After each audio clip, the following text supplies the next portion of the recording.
Hello and welcome to this meeting of the Joint Standing Committee on Labor.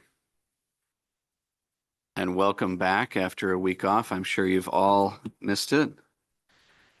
We have a number of public hearings and work sessions before us today. We're going to be starting with LD 669.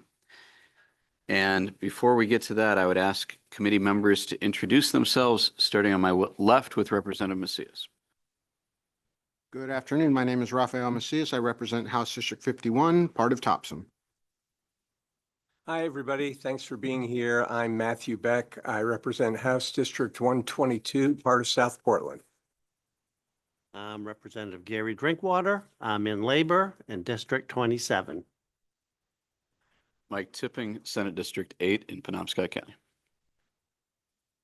Dick Bradstreet, Senate District 15, Augusta, and 5 surrounding communities. Hello, everyone. Charles Scold, District 119, parts of Portland.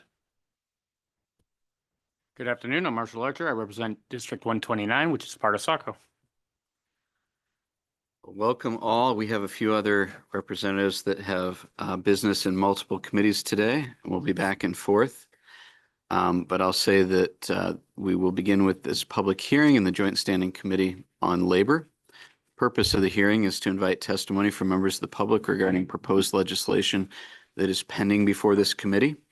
The committee will hear testimony from persons who wish to speak for, against, or neither for nor against the bills heard today. With leave of the chair, committee members may ask questions of any person testifying. Other questions are not permitted. Whether or not you testify, you may submit written testimony to the committee. Please be mindful that testimony is public and available to all once it's presented. Persons testifying at the public hearing are advised that the hearing is live streamed and may be seen and heard by persons watching online. Recording the meeting will also be archived. For today's hearing, we'll take testimony from people in the room and those who have registered to testify electronically. Pursuant to the committee rules, we'll give members of the public priority when we take testimony. Only the sponsor and co-sponsors of the bill will be recognized before members of the public. The order of testimony will be those speaking in favor, those speaking in opposition, and then those speaking neither for nor against. If you're in the room and have prepared testimony, please provide 20 copies to our clerk. And thank you to our substitute clerk for filling in today. Testimony submitted electronically through the legislature's testimony portal is available by clicking on the committee materials link on this committee's webpage. Concept draft amendments, if submitted, are also available at that link. When you're called upon, I'll ask you to state your name, your place of residence, and the organization you represent, if any. When you introduce yourself, please be sure to indicate how you'd like members to refer to you and address you, including, if you wish, your title and your pronouns. Before I open the hearing to testimony, I'll remind folks in the room once again to mute the audio and microphone of all electronic devices. As a reminder, members in the room are asked to use the microphone at their seat when speaking. And for those joining on Zoom, please keep your microphone muted until it's your turn to speak and you are promoted to a panelist. With that, I'm going to have to go and get our co-chair who is outside, or someone can tap her for us to present the first bill.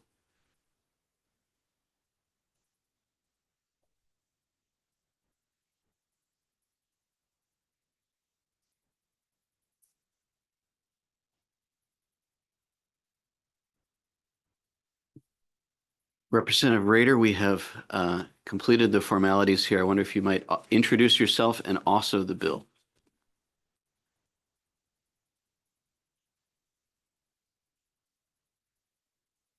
Thank you so much. I am Representative Amy Rader. I represent a portion of Bangor District 23. And I am here to introduce LD 669, an act regarding labor. Good afternoon, Senator Tipping, fellow friends in the Labor Committee. I will be speaking to the sponsor's amendment that was provided to the committee and interested parties. The proposed amendment would provide DOT highway maintenance personnel who have died in the line of duty the same death benefit that of other public servants like law enforcement and firefighters receive. That benefit is $100,000 to surviving children, parents, or a spouse. The amendment would also allow for an interim payment of $3,000 to survivors under certain circumstances. Two public servants from Maine DOT, James Brown and Dwayne Campbell, lost their lives in the line of duty on January 13th, 2026. Instead of personally providing my own testimony, I intend to read the testimony of Tyler Brown, a transportation crew leader from the Maine DOT, son of James and stepbrother to Dwayne. And I just want to underline that a little bit. He lost his father and stepbrother. To the members of the Maine Legislature's Labor Committee, I'm Tyler J. Brown of Waterville, and I work as a transportation crew leader for the Maine DOT out of the Fairfield shed. I'm working at my job today and have a lot going on right now with the deaths of my father and stepbrother. So instead of appearing in person today, I'm providing this statement as a private citizen in support of expanding the state's death benefit to include highway maintenance workers at the Maine DOT. On the morning of January 13th, 2026, I ended up working in Augusta, not the Waterville worksite on Interstate 95. So I wasn't there that morning when my dad, James Brown, and my stepbrother, Dwayne Campbell, were killed on the job. I literally followed in the footsteps of both my dad, who joined the DOT back in 2012, and Dwayne, who joined in 2001. I started working for the DOT in November of 2021 as a transportation worker and was promoted to transportation crew leader 3 years later in November 2024. Out of everybody in my life, my dad and Dwayne were my mentors. If I needed help, if I needed to get anything off my chest, or if I needed advice, those are the people I would go to. Even now, I'm staying at my dad's house. If something breaks, I can't call him. Me and Dwayne were close. We didn't really know each other too well until he came to the Fairfield shed. We obviously knew each other after my parents divorced when I was 14. My mom married his dad, but we grew a relationship at the Fairfield shed. We grew really close and gave each other advice. My dad, he was my go-to when it came to anything. He and Dwayne weren't afraid to give me advice, even if it's not what I wanted to hear. They were the two biggest people I was close to in my life and the only people I trusted to go to with anything. With them gone, at first it was just like everything didn't feel real. It took me probably a couple of days to understand what happened, and after that, I just knew that the responsibility of all my dad's things, his house, his cars, his payments, his bills, that responsibility was on me. Obviously, I was more than happy to take care of that. Me and my dad had talked about if anything ever happened, it would be up to me. Basically, when it comes down to this bill on the state's death benefits, my biggest thing on it would be after a death like this, it kind of just gets thrown into the lap of someone like me, anyone who has to take care of things after the passing of someone in a family. It's just the hardships that come with it. Trying to pay the bills, trying to make sure things stay afloat. I was already living paycheck to paycheck before all of this. Now I'm also having to pay for all my dad's things. It's not easy. Everything costs money.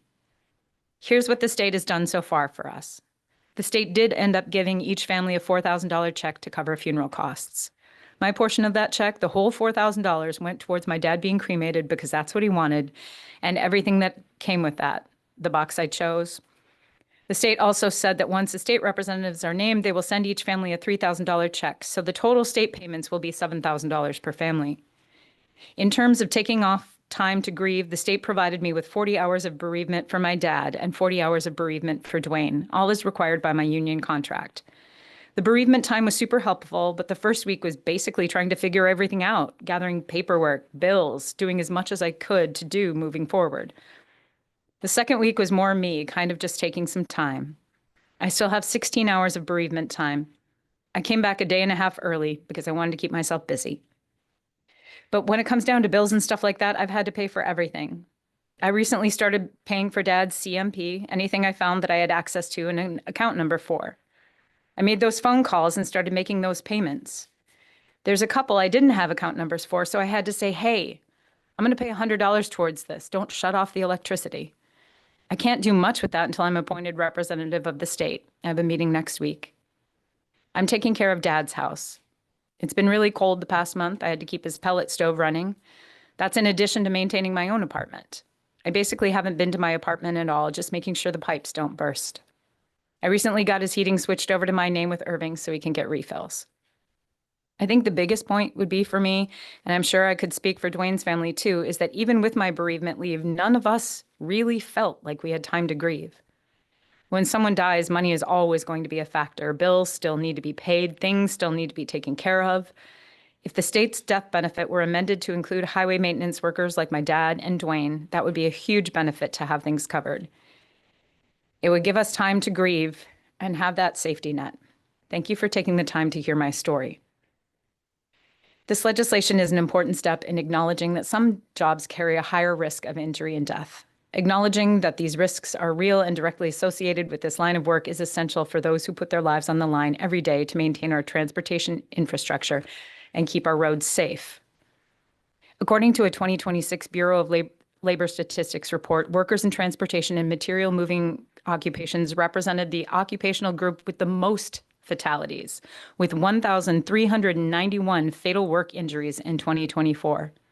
Transportation incidents continue to be the most frequent type of fatal event, accounting for 38.2% of all occupational fatalities in 2024.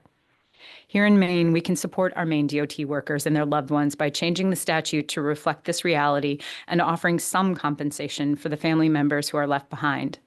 More is certainly needed, and I am committed to continuing to work towards better prevention and management solutions. In addition, if you have ever had to settle the estate of a loved one, you know how much time it takes. You know how much money it costs just to take care of someone's final expenses. This might be the least we can do. And it's my intent that this be retroactive to help the families from Waterville. I'm happy to answer any questions. And again, I would like to beg your indulgence in having a concept draft used for this. I know we tend to have some pretty strong feelings when sweeping amendments are added to concept drafts, but I'm really hopeful that this is something I can get your buy-in with. Thank you. Thank you, Representative, for introducing this bill and for sharing that testimony. Are there questions from committee members? Chair recognizes Senator Bradstreet. Yeah, thank you, Mr. Chair. And I thank you for, I was going to ask a question about making it retroactive. Thank you for doing that.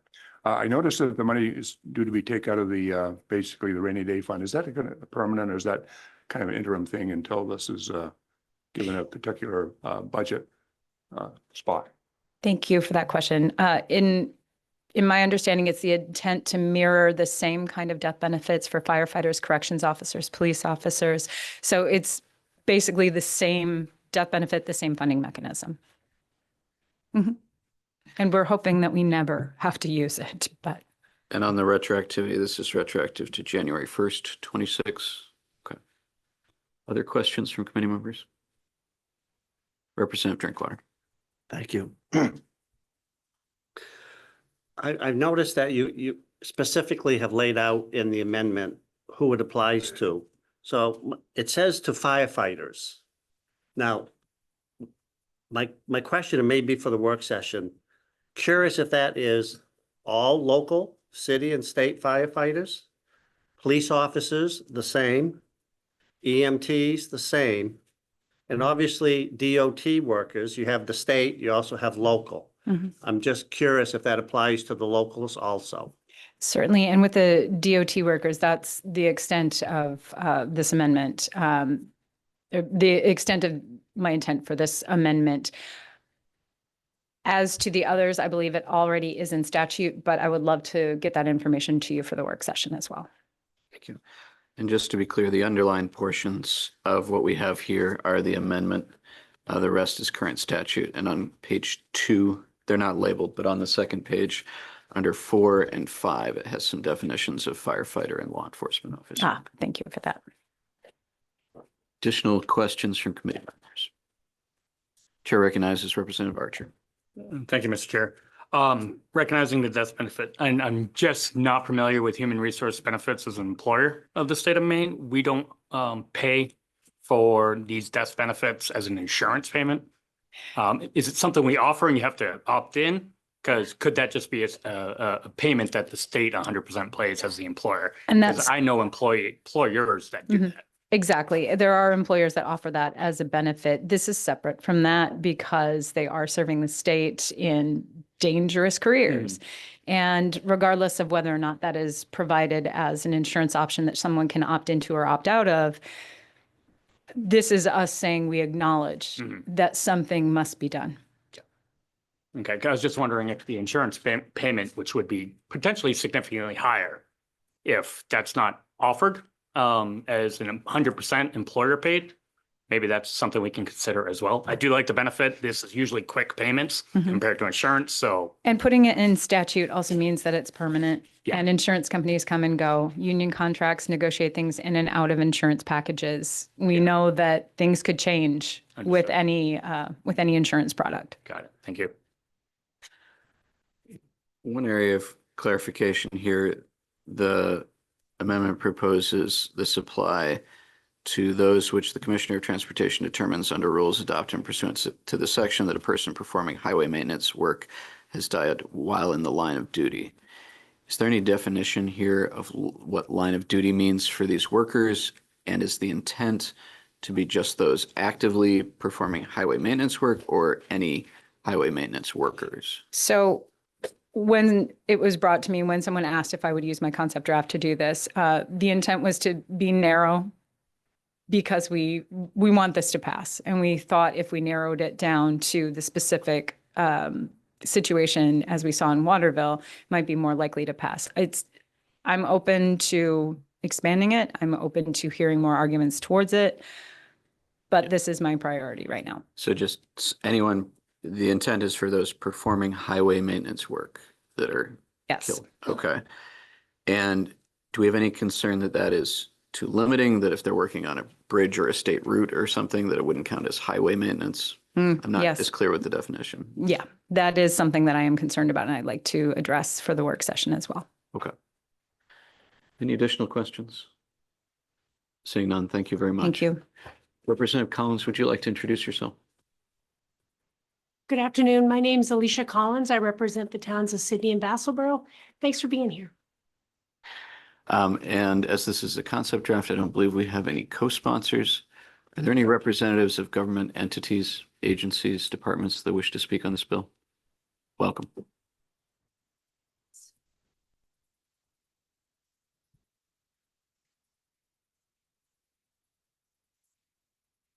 Good afternoon. My name is Robert McFerrin. I'm the Deputy Director for Maintenance and Operations for Maine DOT.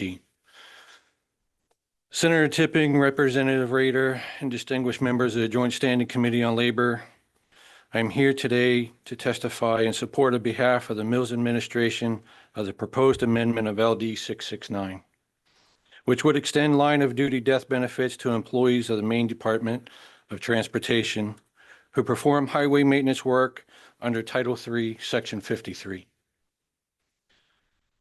On January 13th, 2026, two Maine DOT employees tragically lost their lives while performing work on Interstate 95 in Waterville. They left for work that morning to serve the people of Maine, to keep our roads clear, safe, and passable in the middle of winter. They did not come home. Their loss is a stark and heartbreaking reminder that the men and women who maintain our transportation infrastructure face real and imminent danger every day. They work in all weather conditions, snowstorms, freezing rain, dense fog, and in the darkness of early morning hours. They work inches away from live traffic traveling at highway speeds. They clear accidents, repair guardrails, patch pavement, remove debris, and respond to emergencies so that the traveling public can get home safely. We often and rightly recognize the risk taken by law enforcement officers, firefighters, corrections officers, and emergency medical services personnel. This amendment acknowledges that Maine DOT highway maintenance workers accept comparable risk in the performance of their duties. Their job is not performed in controlled environments. It is performed on active roadways in unpredictable conditions with little margin for error. While this amendment would ensure the Department of Transportation personnel engaged in highway maintenance work are included among those public servants whose families are eligible for death benefits when the unthinkable happens in the line of duty, we respectfully ask that the committee consider whether the proposed language should be broadened to reflect the full scope of risk faced by employees of the Maine Department of Transportation. Highway maintenance work positions, as defined in the bill, do not represent the only Maine DOT employees who routinely encounter danger in the performance of their duties. Surveyors working along active roadways, project managers overseeing field operations, appraisers assessing roadside properties, bridge inspectors operating at heights over traffic and water, utility coordinators working within construction zones, and construction inspectors stationed daily in active work zones all face significant and sometimes unpredictable hazards. In light of these realities, Maine DOT recommends that the committee consider shifting the statutory framework from one based strictly on job classification to one grounded in job function. Language such as those killed in the line of duty while engaged in work within the right-of-way would more accurately and equitably capture the range of employees exposed to roadway risks. Finally, we recognize that Maine DOT employees are not the only state workers whose duties place their lives and safety at risk. It could reasonably be argued that employees in other Maine state government departments face comparable hazards and may warrant similar consideration. We encourage the committee to reflect on this broader principle as it evaluates how best to structure and apply these important protections. The events of January 13th, 2026 in Waterville underscore the urgency and moral clarity of this amendment. 2 families are grieving today because their loved ones were doing exactly what we asked them to do, protecting the safety of others. We cannot undo that loss, but we can ensure that their service is honored with the same recognition and protection afforded to others who face life-threatening risks in public service. Maine DOT respectfully urges the committee to support the measures proposed in the amended version of LD 669. This proposal is a fair and necessary step to recognize the sacrifices made by Maine DOT employees and to provide meaningful support to the families in the event of a line of duty death. Thank you for your consideration, for your commitment to the safety and well-being of all who serve the people of Maine. Thank you very much for your testimony. Are there questions from committee members? Chair recognizes Representative Drinkwater. Thank you, Mr. Chair. I'm assuming that the workers all participate in Maine State Retirement. Correct.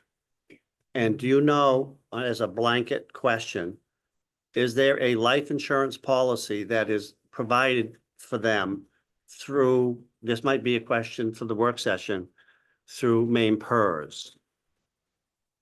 That is something that I would like to gather that information and defer to work session. Absolutely. And my follow-up, if I may, Mr. Chair, is one would assume that this is a workman's comp claim also. That is my understanding. Thank you. Other questions from committee members? Chair recognizes Senator Bradstreet. Yeah, thank you, Mr. Chair. Thank you for being here. Thank you for your testimony. That list of workers that you mentioned that maybe should be added to this bill, are those all state employees? Yes. Okay, thank you.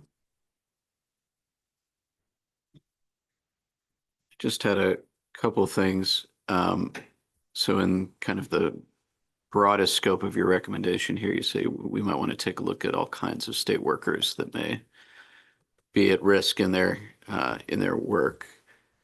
And that seems to make some sense to me, if we're going one area at a time, there's always going to be folks that, may be in a similar situation. Correct. Would you be in support of something that covers all state workers with some definition of what it means to be, killed while working, or I would what certainly you support? I would support the amendment to move forward that covers state workers working in the right of way. The right of way, just in, I think that narrows it down to your previous question about, if they're working on a bridge, whether they're covered or not. right, but I mean, there's lots of state workers, maybe a state biologist that falls out of a helicopter or something like that. Like, is that something that you believe should be covered as well? Standing here in front of you, yes. And, I think it's an instance where if they're performing state duties, they're in a state asset and, the unthinkable They fall out of a state-owned helicopter. Okay. Well, I appreciate I'm just trying to figure out what the principle is here, and may not be things we can do fiscally, but I appreciate understanding where you're coming from. There are additional questions, Representative Macias. Thank you for being here. What is the percentage of contract work that is the exact same type of work in the right of way that is performed by Mainers? To get an accurate number, I would have to defer to your work session. We could gather that accurate number for you. Okay, thank you. Seeing no additional questions, thank you. Thank you. All right, first Representative Sobolewski, would you like to introduce yourself? Thank you, Senator. I'm Mike Sobolewski. I represent the 73rd District in those Western Mountains, parts of Franklin, Oxford, and Somerset counties. We'll next move to those speaking in favor of this bill. There's someone who'd like to testify in support of the legislation. Welcome.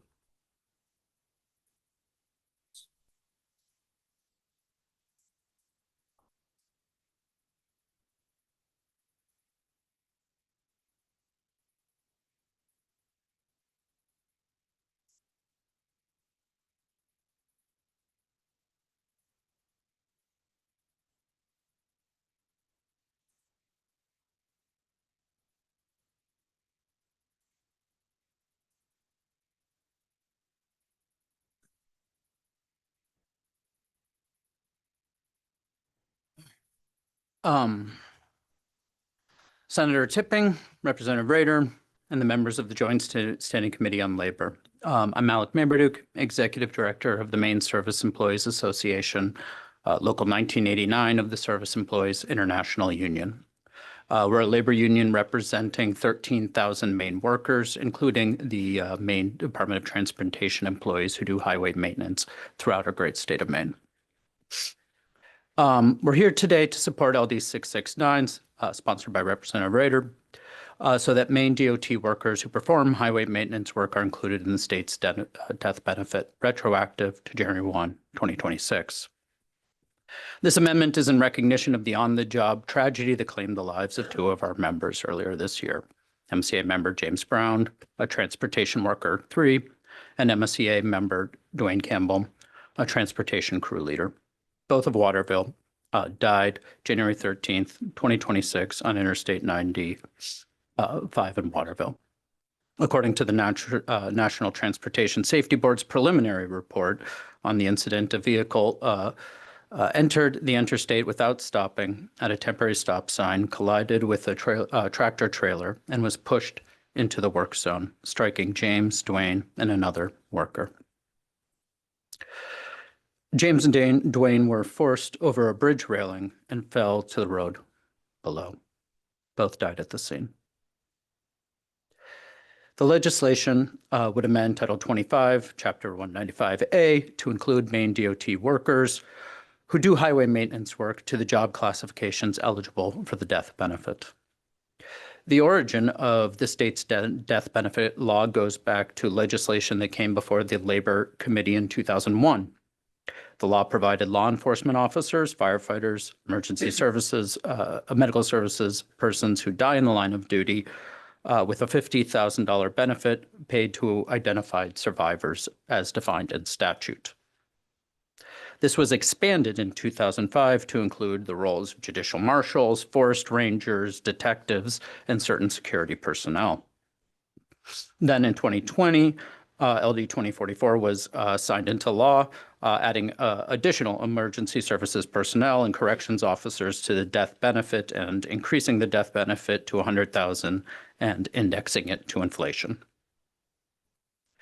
The changes to the death benefit in 2020, which our union strongly supported, were prompted by the prior deaths of Maine firefighters and police officers. I think, the Officer Campbell happened just the year before, for those who remember that. In introducing the change in benefits legislation in 2020, former State Rep Ackley put it this way. There are the people, professionals and volunteers alike, who have the backs of the citizens of Maine, when we are in harm's way. These are inherently risky jobs. This bill is about ensuring that every Maine first responder knows that if, God forbid, they pay the ultimate price in the line of duty, a duty performed for our benefit, that the citizens of Maine have their backs. Maine DOT workers perform highway maintenance work, bridge work, and routinely plow highways for more than 24 hours straight to keep us all safe and to keep Maine moving. Maine's transportation workers are among the first responders to highway accidents, securing the scene for their fellow first responders. We recognize that the bill will need some technical adjustments to ensure that all at-risk Maine DOT workers are properly covered and that the retroactivity language is clear. And we're committed to working quickly with the committee and stakeholders to address all those details. Additionally, one group I think I'd really also like to raise, I think the surveyors are an excellent, point. For one example, there was another surveyor who died in 2006. I would also really welcome including the Maine Turnpike Authority workers whose duties are essentially identical to those of Maine DOT highway maintenance employees. Thank you for your time, for your consideration, and I would be glad to answer any questions. Thank you very much for your testimony. Are there questions from committee members? Representative Drinkwater. Thank you. Let's talk about the Maine Turnpike Authority for a minute. Aren't they like a quasi-state agency? So they work on their own funds? Yes. That is obviously from the tolls. So that would be my only concern with those workers, is that they're a quasi-state agency. Maybe that's something that could be worked out between now and the work session.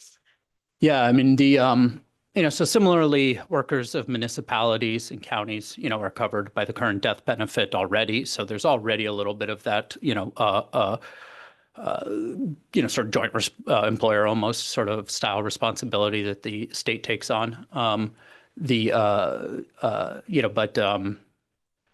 But the point is well taken. I think my interest would be in trying to make sure that there's a similar benefit, at least how it gets done. I'm less interested in at the moment. Do the Maine Turnpike Authority workers also participate in Maine PERS? Yes. Chair recognizes Representative Macias. Do volunteer firefighters, they're not paid, they're volunteers. Do they have retirement benefits? Or they're just volunteers? So would this apply to contractors that do state work in the right of way? I believe there's certain provisions for certain contractors under the law as it's currently defined. I don't think it's a particularly large group, but there is some of that. I can't speak to the volunteer firefighters. It's not a group that we interact with regularly. Okay. Additional questions? Representative Beck. Thank you, Mr. Chair. Thank you, Mr. Maberduke, for being here. Do you have any data on how many Maine transportation workers have died while on the job in the last 10 or 20 years? So in the last 20, I want to make sure I'm 100% accurate. I'm certainly aware of one other. As I mentioned, there was the surveyor that was killed. I believe there may have been another incident. I need to double check my notes and I can get back to you. Okay, thanks. It seems to me that this would not hopefully become a huge financial burden for the state. Hopefully, yeah. When I was researching the legislative history on it, I believe the original bill didn't even have a fiscal note, right? And some of the, I believe some of the subsequent expansions that weren't at least, directly related to a recent incident didn't as well. And at the time, it was cited as just the unpredictability and rare instances, even under the other broader, scope of workers that it was covering at the time. And so it didn't even have a fiscal note in the first iteration. And some aspects of this bill or this statute currently cover municipal workers. But this amendment, as I said, would not cover municipal road workers. Is that right? No, but I mean, I think these are very fair conversations to have, right? And very serious conversations to have, because I think, the reality of the work that public workers of all stripes do puts them in harm's way. And there's a number of, job classifications that are inherently dangerous. And, that is part of the responsibilities that state government takes on and municipal governments take on. And so I think there's an incredibly fair conversation to be had here. I think and one we're very, very interested in, and we also want to make sure that we are able to get relief to the families of James and Dwayne as soon as humanly possible. So we heard testimony earlier that each received a $4,000 funerary benefit, or their family did. Is there any other support that they have currently in statute or in their contracts for life insurance or anything like that? There are life insurance benefits. I can get you more information for the work session. The life insurance, is eligible for all workers, right? And the workers' compensation, is also eligible for all workers, right? The death benefit is to recognize the unique risk, right? That first responders take, right? And we believe Maine DOT workers are solidly first responders and have inherently risky work. So there's an interesting definitional piece there of this is recognizing those who are most at risk. So that would be a different way of looking at it than, any state employee working in any capacity. I certainly wouldn't object to this being, broadened to apply to every, public employee that is killed on the job, right? I do think when we think about, particularly as the world as it develops today, right, whether it's the recklessness of drivers or the anger of the public or the tragedies that happen in our schools, I think this is a very healthy conversation to have, right? I do believe there's ways to bracket this if that's how the committee wants to proceed. But I think this is a very healthy conversation for us to have. One more question, but I'll check first. Are there other questions from committee members? Well, no, then I'd just like to ask about your lapel pin. Is that a canary? Yeah, it's got it at the Maine AFL-CIO Workers Memorial Day breakfast, and it's to recognize, the workers who died on the job every, year. And unfortunately, Canary, of course, being the coal mine workers, and just really devastating that we're gonna. Well, I think it's a recognition of the danger that so many people put themselves in. I guess I would ask, based on that, though, the canary obviously represented an element of protection there. Yeah. And when there weren't other protections, is there any better protection that these workers should have in addition to, benefits after the fact here? I've started to hear some, it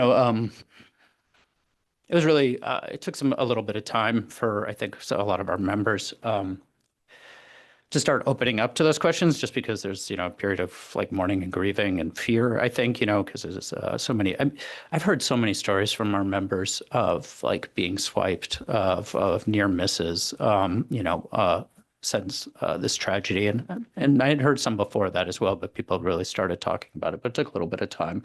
I'm really interested to see what comes out in the final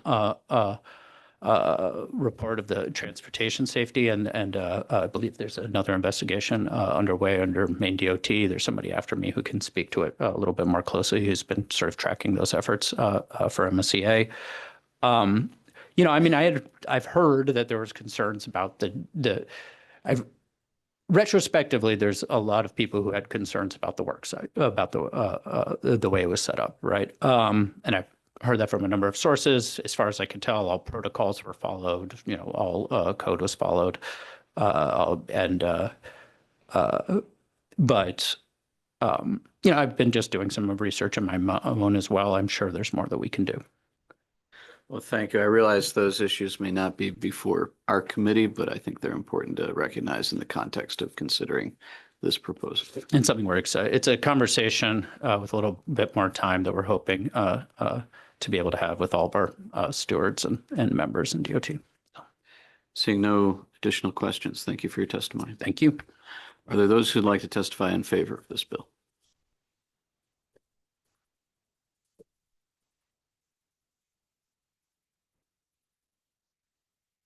Welcome. And do we have written copies of the Department of Transportation testimony?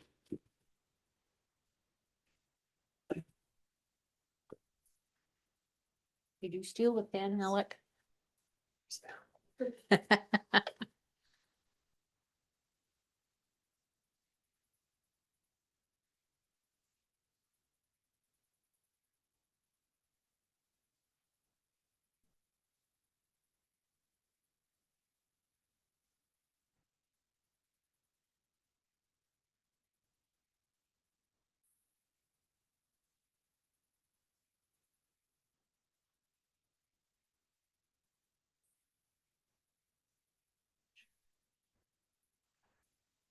Check with them and we'll just keep going. I'm from sorry, there. I didn't give it to the right person.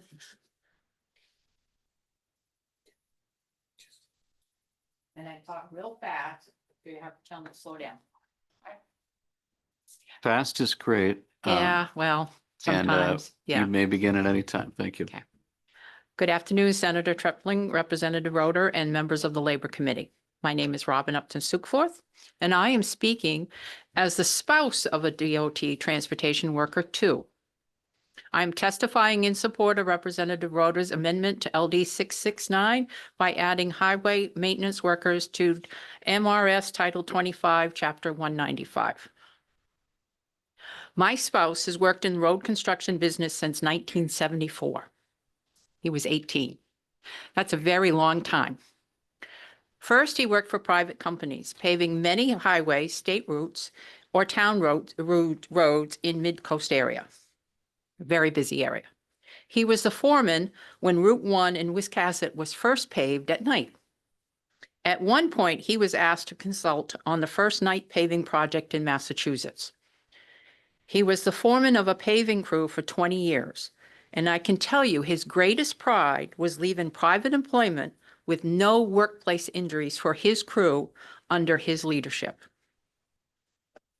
When my husband went to work for the state of Maine, he started as a transportation worker 1, because back then you had to come at the bottom level. On one of the busiest routes in Maine, I-295, Topsom through Portland. His first season, he was pushing back he was plowing.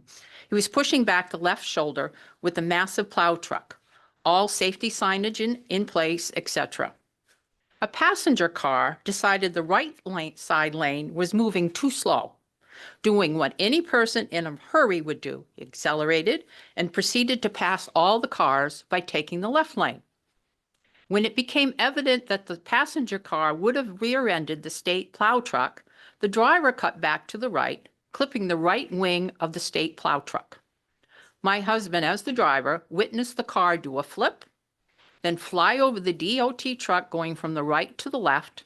The car's roof peeled off and finally landed in the media strip. When all was done, the driver narrowly escaped being decapitated. God watches over fools and children. No one was killed or seriously injured. DOT crews frequently work in high-speed zones, fixing guardrails, patching potholes, fixing bridge joints, and removing dead animals and other large obstacles from media strips and shoulders. The DOT maintenance workers face dangerous conditions for every minute and every season they are on the open road or highway.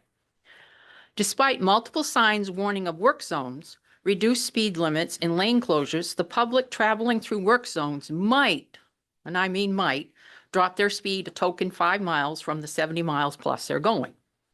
The public forgets a passenger car, personal truck, or semi-trailer cannot stop on a dime.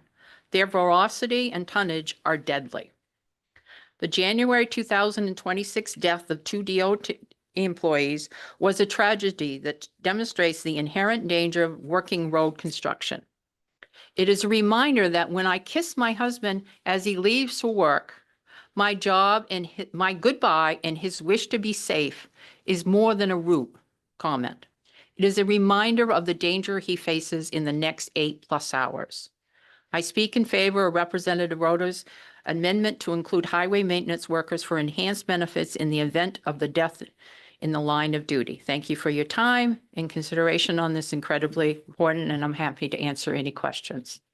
Thank you very much for your testimony and You're for welcome. sharing those experiences. And you talked Okay. perfectly fast. Thank- Are there those who'd like to offer questions? Can I Seeing answer the none. question about life insurance? Go ahead, yeah. Okay, so as a state employee, there is life insurance. It's your annual salary. If you want more, you have to pay more. And you have to sign up for it when you become a state employee. You can't, it's not like open enrollment. So when you start out at $17 an hour, you're not going to take the extra expense of more insurance. So bear that one in mind. I assume at an age when you think yourself invincible as well. Yes. Okay. Thank you. All right. Seeing no additional questions. Thank you. Oh, I'm sorry. Are there those who'd like to testify in favor of this bill? Welcome.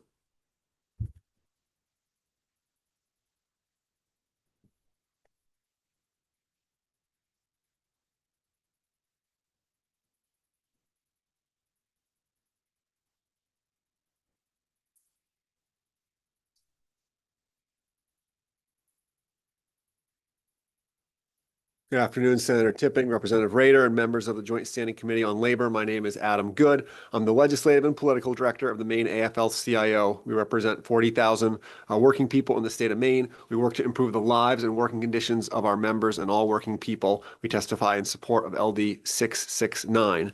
In January, 2 state road workers died when a minivan hit them in a construction zone in Waterville. The workers were working in a posted work zone with cones and a stop sign.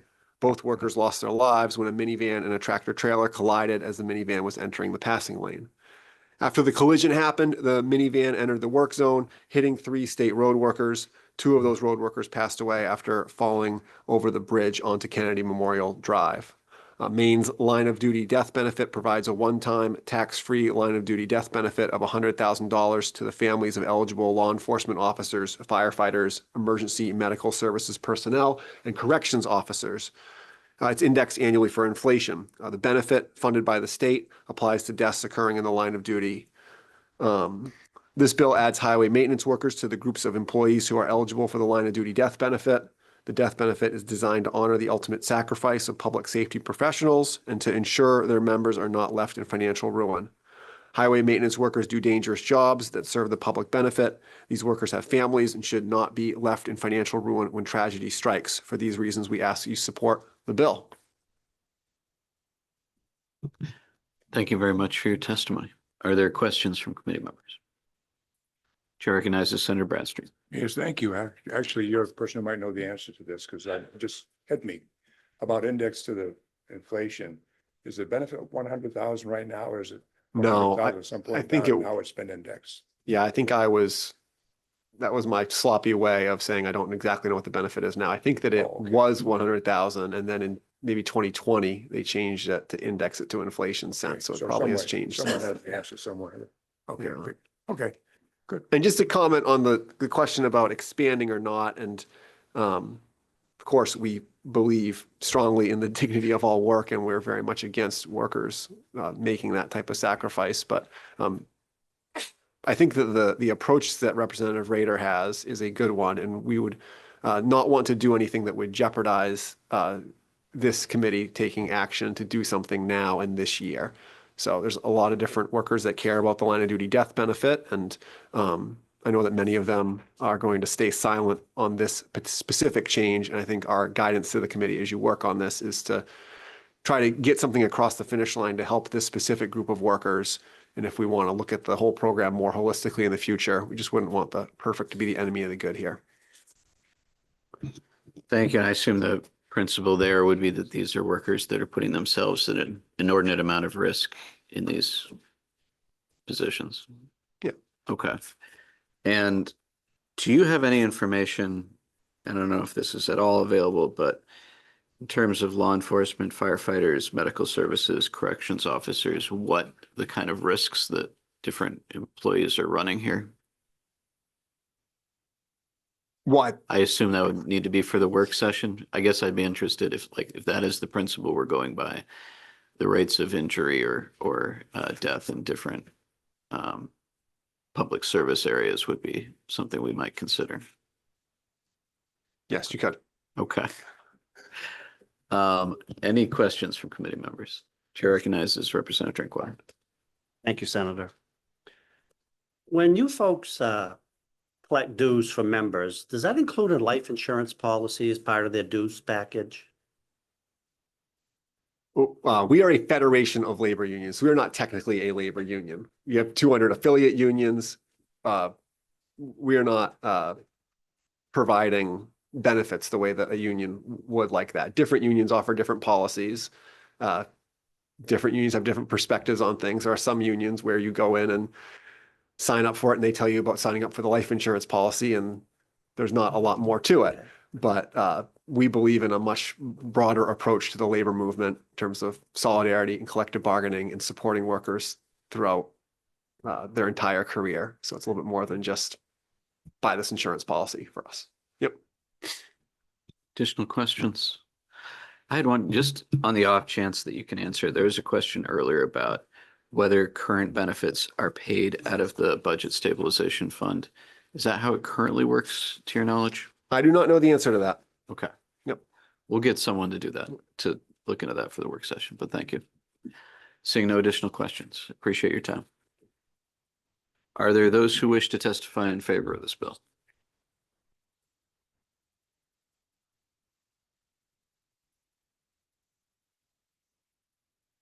All right, seeing none in the room, we have one online. Do you mind bringing Mr. Tony Baker?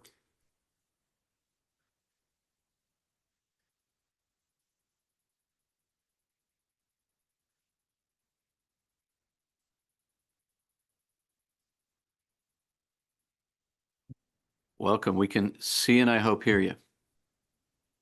Good afternoon. Just check and make sure my microphone's working. Good afternoon, Senator Tipping, Representative Roeder, and members of the Joint Standing Committee on Labor. I'm Tony Baker. I'm a field rep at the Maine Service Employee Association, Local 1989 of the Service Employee International Union. We are a labor union representing over 13,000 Maine workers, including the Maine Department of Transportation employees. Prior to becoming a field rep at MSCA, I worked at DOT for nearly 10 years, where I started as a transportation worker 1 and worked my way up to a transportation crew leader. I am here to speak on behalf of the employees at Maine DOT in strong support of LD 669 to add highway maintenance workers to MRS Title 25, Chapter 195. You all know and have heard today about the January tragedy in Waterville, claiming the lives of 2 MDOT employees and also injured 2 others. There were more employees on the job site that were not physically injured, but they will carry the emotional scars for the rest of their lives. The accident and the loss of life has called for the amendment to LD 669 to allow MDOT employees to be included into the line of duty benefit. Maine DOT employees are, in short, first responders. If it were not for the men and women who do these jobs, keeping the roads clear of snow, water hazards, and in repair, public safety would not be able to have appropriate response in times of need. These men and women spend countless days and nights, countless hours, days and nights on end, making sure the public can get where they need to go and to keep the state moving. As I said, I worked for DOT for nearly 10 years. I personally had many near miss incidences. I'm lucky to be here today with some of them. I've had vehicles not stop while flagging on the roadway. In one instance in particular, I was fortunate I was able to dive out of the way and into the ditch to get out of the way of a vehicle. I've also had to avoid items falling off of passing trucks. I've been personally hit in the back by mirrors while setting up a work zone. Whether that be because the drivers aren't paying attention, or some, after being constantly sworn at by people driving by in the general public, they think it's funny, and then they speed off after. And so what I'm getting at is simple. It doesn't matter the extent of the safety precautions or the perfect work zone setup. These employees are at the mercy of the general public when they are on the road, and they put their lives at risk every day when they go to work. The best they can hope for is that the general public is paying attention when passing by, so that way they can go home uninjured at night. Nothing can be done to bring back the lives that have been lost, but amending LD 669 is one thing to help ease some of the burden on the families, and heaven forbid, any future families. The accident that happened has and will always be one of the biggest fears of all MDOT employees. It doesn't matter if you knew the employees or not. It has shaken all Maine DOT employees and the community. Thank you for your consideration. I'd be glad to answer any questions. Thank you very much for your testimony and for sharing your experiences. Are there questions from committee members? Seeing none, we appreciate your time. Thank you. Are there those who'd like to testify? I'll check again, in favor of this bill. Seeing none, are there those who'd like to testify in opposition to this bill? Are there any who'd like to testify neither for nor against, but provide information to this committee? Seeing none, and with none online.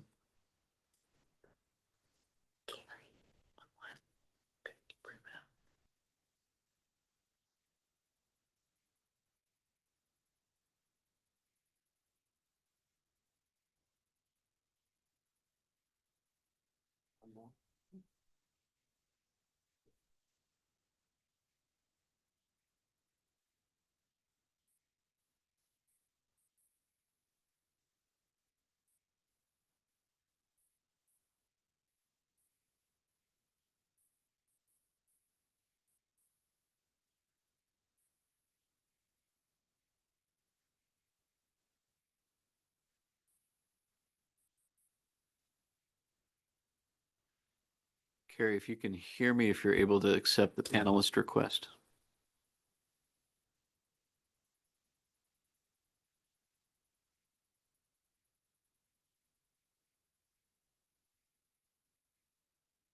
Are you able to hear me? We are. We're not able to see you. Are you able to turn on your camera? Oh, sure. There we go. Welcome. You're getting in just under the wire here. It's good to have you. Thank you. You may proceed when you're ready. Are we moving on to the ag labor housing? No, I'm sorry. I was just informed you wanted to testify in LD 669. Is that not correct? No, apologies. Okay, we'll call you back later. Thank you. Thank you. All right, we'll do one last check. Would anyone like to testify in any position on this bill? LD 669? Seeing none, we'll close the public hearing. We'll move next to LD 2218. This is a bill from this committee, but I wonder if Representative Rader would like to give any introductory remarks as the titular sponsor here.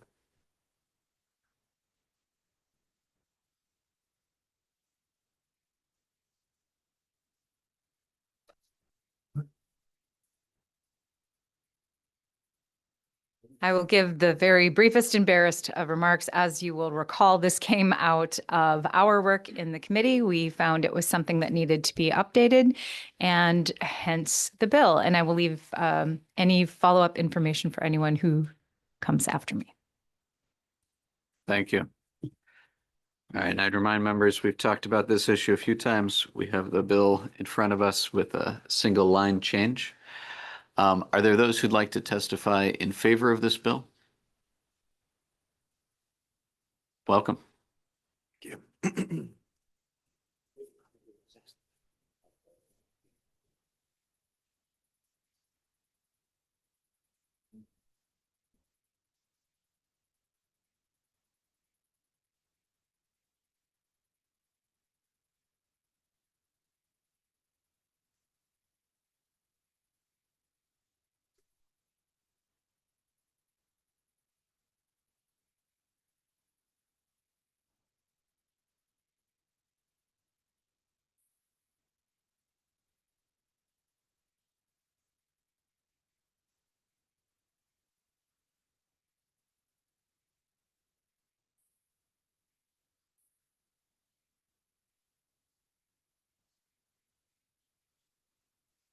Okay, proceed when you're ready.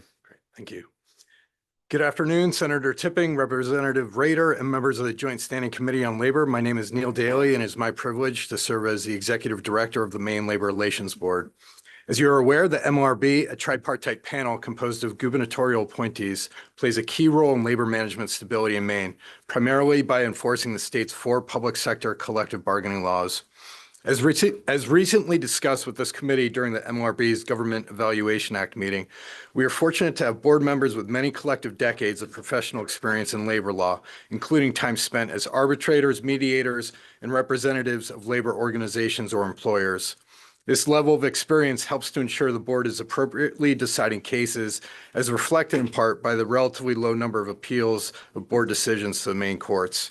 Currently, the MLRB chair is paid a per diem of $100 per day, and the other panel members receive $75 a day for their services. This rate has not increased since 1989. For context, MLRB panel members typically spend many hours on a case that goes to hearing. Often, hearings last an entire business day or longer, and the board members conduct a thorough review of the record prior to discussing and deciding a case. It's fair to say that MLRB members are not in it for the money, as the per diem rates are far below what they would otherwise earn as labor relations professionals. Through LD 2218, we propose increasing the per diem for the MLRB chair to $200 per day and to $150 for the other board members. The proposed increase strikes a balance between updating a per diem rate that is nearly 40 years old while not imposing an undue financial burden on parties seeking the enforcement of statutory rights through the MLRB. Notably, this proposed change will not require any additional budget allocation to MLRB. By law, the parties to a case are responsible for sharing equally the cost of the MLRB per diems. More recently, the law was adjusted to permit the board to provide panel per diems from the board's operating budget, but only if it does not create a financial hardship for the board. In other words, even with an increase in the per diem amount, the MLRB will remain within its budget, whether it is the parties or MLRB paying the per diem. Finally, to the extent that the per diems result in increased costs to the parties, the proposed rate does not appear likely to substantively affect the parties seeking MLRB services, and the board remains a bargain when compared to obtaining a decision from a private arbitrator. Please consider supporting LD 2218. Thank you for this opportunity, and I will try to answer any questions that you may have. Thank you for your testimony and for being back with us today. There are questions from committee members. Representative Drinkwater. Thank you, Senator. Do we have any idea how much we spent in the last year that we know of? Do you know how much we've spent total in the last year that we have a In terms record of per diems? Yes. I don't have the precise number, but the board has issued, I believe, 3 or 4 decisions. And so you can kind of do the math from there. It's not a terribly, on average, the board's probably issuing about 4 to 8 decisions. So while our filings, exceed that by a fair amount, most things resolve without the board ultimately needing to conduct a hearing or render a decision. And also, it's per day. Now, can you give me the definition of a per day? Because I know in some departments, it's 8 hours or 10 hours. Is this like a 24-hour period? That's generally how we've applied it. So if a hearing goes 8.5 hours, it would just be a single per diem. So there's kind of 3 general categories where the per diem would apply. For the chair, there's an additional instance where the chair will conduct a pre-hearing conference prior to the hearing itself. So that's meeting with the parties, kind of getting things organized so that the hearing can be ready to roll right at its start. So there's a pre-hearing conference, there's a hearing itself, and then when the parties meet with board counsel to, in effect, deliberate over the decision. Thank you. Chair recognizes Representative Beck.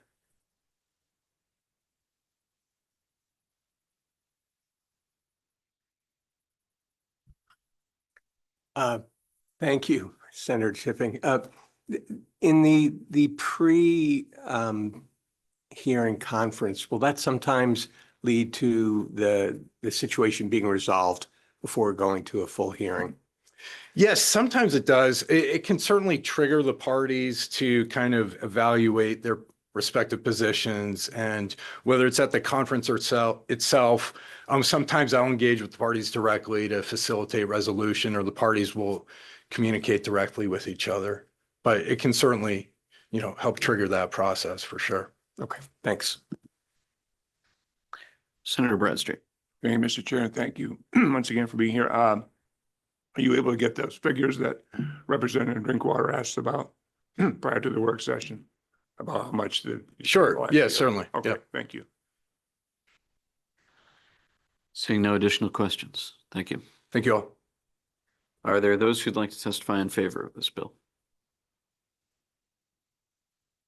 Is there anyone who'd like to testify in opposition to this bill? Is there anyone who'd like to testify on this bill? Seeing none, we will close the public hearing on LD 2218. Move next to our work sessions, and we'll give just a couple minutes here for the room to be slightly rearranged.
All right. We return for our work session here. I'd like to welcome our clerk, Eliana Becca, and our committee analyst, Mr. Steve Langland. Welcome. Which one would you like to begin with? Unless you have a different order, let's go in the order of those listed with 2110. 2110, that is actually Sophie's. Sophie here. Well, let's go with your first one then. I have 2089 at the top of my pile. Maybe we should start with that one. That works.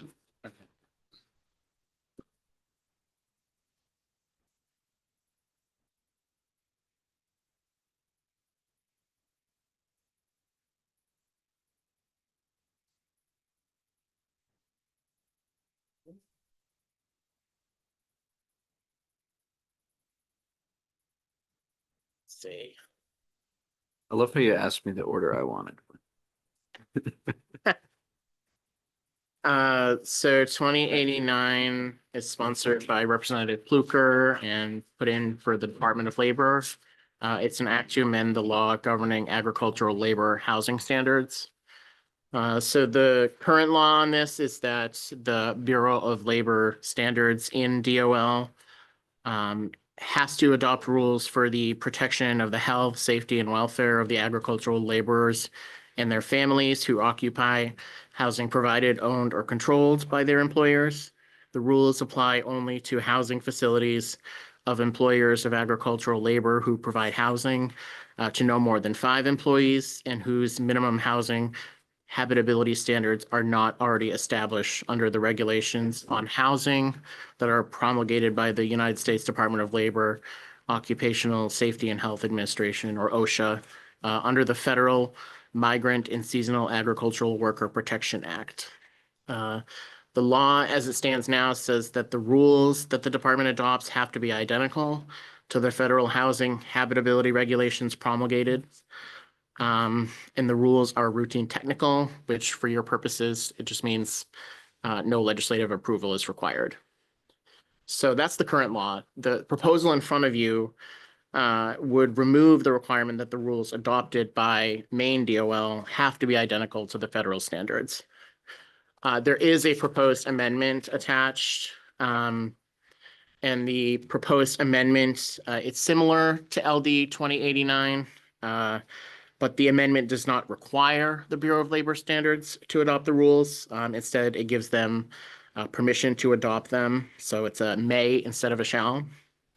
The language also is moved from its current section, which is in Title 26, Chapter 6. So under the state's version of OSHA, essentially, which is the Occupational Safety Rules and Regulations Board. And it moves it to the laws that govern agricultural employee minimum hourly wage and related provisions, which is in Title 26, Chapter 7, Subchapter 2B. And that is the agriculture labor minimum wage laws that were enacted last legislature. You had asked for current federal rules promulgated, and it says attached, but I did not attach it because you also have this white packet of information from the Department of Labor, and those rules that are already on the books are in that packet. So in order to save trees and to not be duplicative, I didn't include that. And you did ask for a significant amount of information from the Department of Labor, which is also in this packet that was handed out alongside the analysis.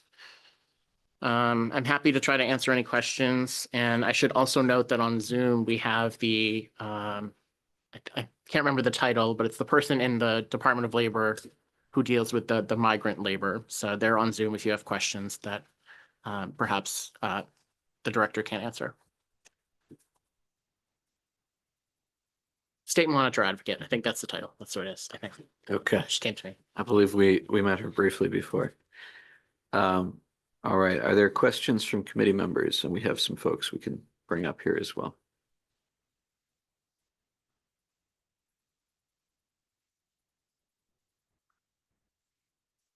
All right. Well, I'd invite up Ms. Burkhart, if you could join us.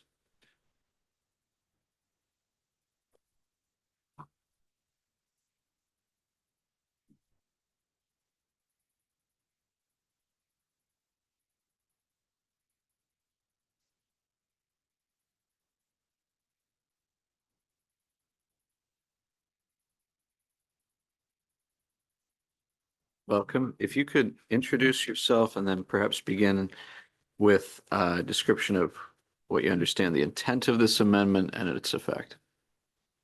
Thank you, Senator Tipping, Representative Rader, members of the committee. My name is Kate Burkhart. I am the Director of the Bureau of Labor Standards.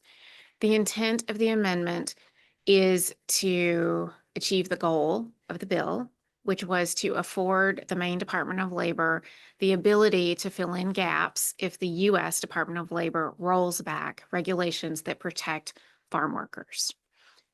The original bill had that provision under the authorities of the Board of Occupational Safety and Health, which has no jurisdiction over private employers. The amendment moves the language into the section of Title 26 that governs labor standards rather than workplace safety regulations, and would give the department the opportunity, if needed, to fill in gaps if federal protections were rolled back. Okay. And maybe this is obvious, but if we are repealing the section that currently requires agricultural housing labor standards in line with the federal protections, and we're putting in something that says that we may adopt rules, could there be a position where we have no rules and no protections?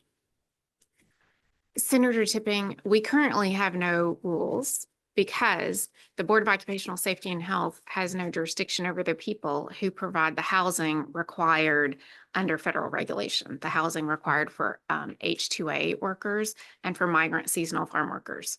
So there are no regulations. I understand that, but we have at the federal level, I know there are discussions about what's happening there, but if those are repealed, then we have only may on the state level. Senator Tipping, yes, it is possible that an administration would decide not to fill the gap. That is not our intention, but we would not want to have to promulgate regulations if what is in federal law is sufficient. We would not want to duplicate that. Does that make Okay. sense? I guess I'm wondering why it would not be something along the lines of if there is nothing at the federal level, then we do something.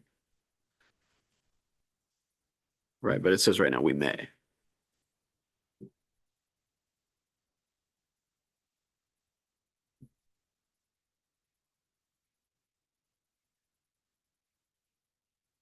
Senator Tipping, you were right. It Okay. does say may. It also says that if we were to enact rules, they would only apply to housing where there were not federal rules already in place. So you are right. There is the potential that there could be no regulations, which was not a goal of ours, but as it's written, yes, that is a potentiality. Okay. Let's work on that. Other questions from committee members?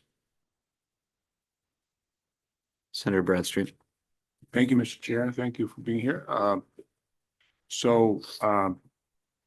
Where do you get the indication that the federal government is changing these? I've had some people tell me they don't see any indication that the current rules are being changed.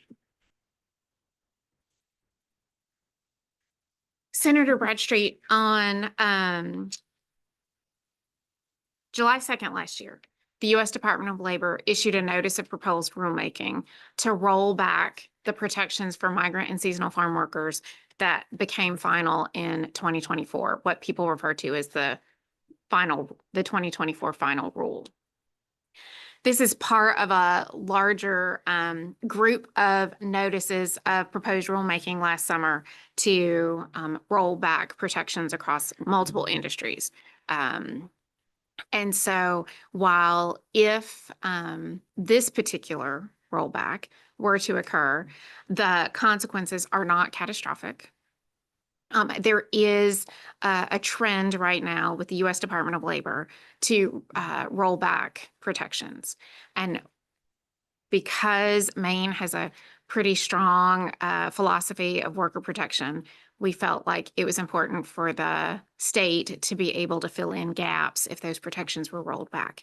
So right now, the status of the notice of proposed rulemaking that would roll back that 2024 rule, which that's discussed on the first and second page of the information we provided for the work session. The public comment period has closed, and the U.S. Department of Labor has not issued a decision on what they plan to do. They could do that tomorrow. They could never do that. We just don't know. Senator Bradstreet. Okay, thank you. So if the federal government were to take away the regulations, what is your thought on whatever those regulations are right now at the federal level be frozen and be adopted at the state level? Senator Bradstreet, that is what the law currently says under the Board of Occupational Safety, is that the state's regulations would have to match the federal regulations, that we could not do more or less.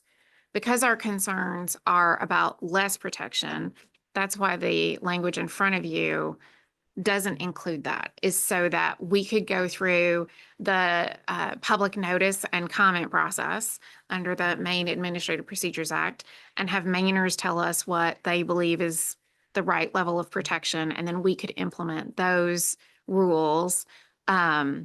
So we would go through that process rather than just adopt whatever the U.S. Department of Labor had adopted. So there is a chance that they could go beyond what the federal government now requires. Once the go under Currently review. requires. Senator Bradstreet, we currently, as long as there are protections in federal law, the two collections of regulations under U.S. OSHA and the U.S. Employment Training Administration, those are provided in the packet as well. As long as those exist, there's no reason for us, there's no gap to fill. So, and I have lots of rules to do this year, so we would not be running out to do rules. This is more to give the department authority if we needed to protect the folks who grow and harvest the food we eat, that we could do that. Perhaps along those lines, this says that rules could be made for any housing facilities where those rules are not already established at the federal level. Would that qualify if there were just any regulations for those facilities? You know, regardless if they're at the current level or if they, I mean, I guess I'm wondering, like, could there be some very minimal regulation at the federal level that might be less than what we would want to see at the state level, but that would prevent us from doing any rulemaking around it? I want to make sure I understand the question. Yeah. Is the question, if the U.S. Department of Labor decided to only regulate at the barest minimum, would that prevent the state of Maine from having higher standards? Is that the question?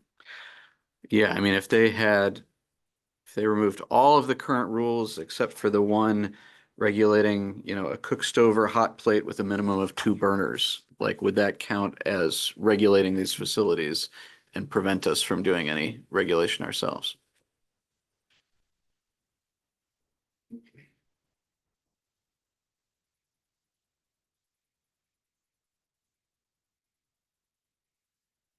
I think it might prevent us from having a higher standard than the cook stove. But if there is a void, if they're not regulating screens and egresses, then we would be able to regulate screens and egresses. Right. Okay. And that is because it's a reference to minimum housing has habitability standards? Yes. Okay, so that has a definition in law that would allow us to take those steps? My reading of the language in the bill is that if there is a federal standard, it applies. If there is no federal standard, the state can regulate to fill the gap. Right, and that's a federal standard on each area of potential regulation, not any regulation at all of housing habitability That standards. is how I read it. Yes, sir. Okay. And we had a couple items of testimony previously in opposition to this. Have you engaged in a stakeholder process in providing this amendment, and do those folks support this? No. Okay. So that was two questions there. First of all, did you have a consultative process? We did not. Okay. Additional questions from committee members? All right, Mr. Langland, I wonder if you have any thoughts on how this reads? I think you've heard perhaps my concerns there.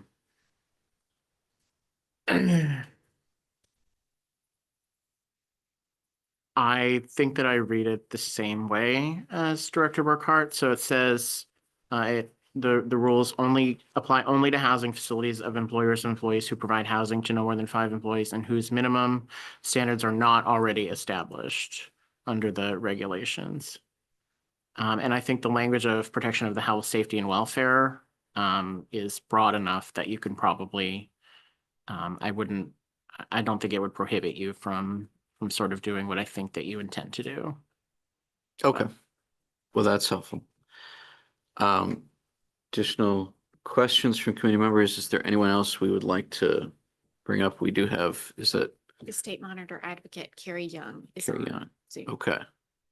Before we do that, I guess I should ask, is there anything else you'd like to relay to us here? No, sir. I think it's all in the testimony we provided for the work session. Okay. Well, would we like to bring up Carrie Young as a committee? Okay, I'm seeing some nods. If we could welcome her as a panelist.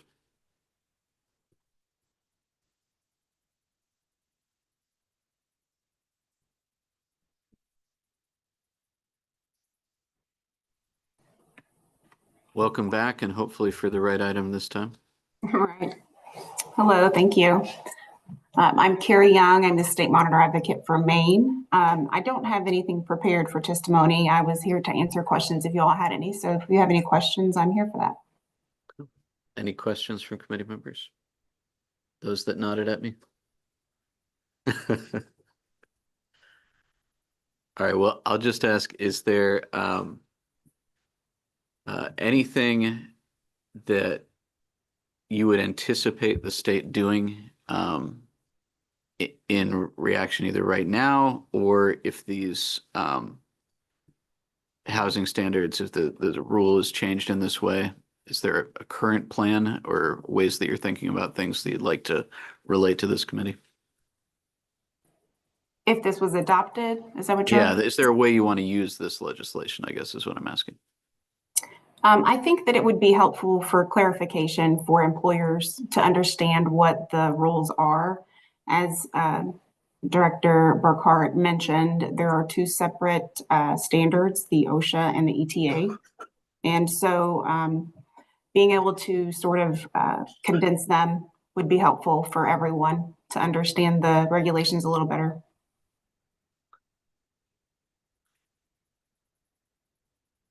Any additional questions? Seeing none. Any comment or items of discussion on this bill?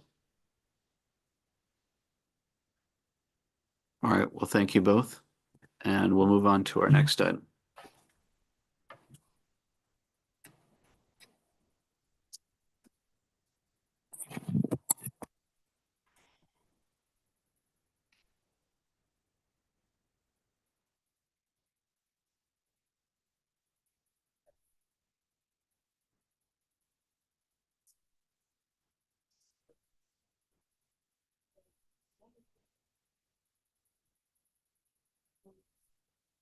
Is it 2018 that's next? All right.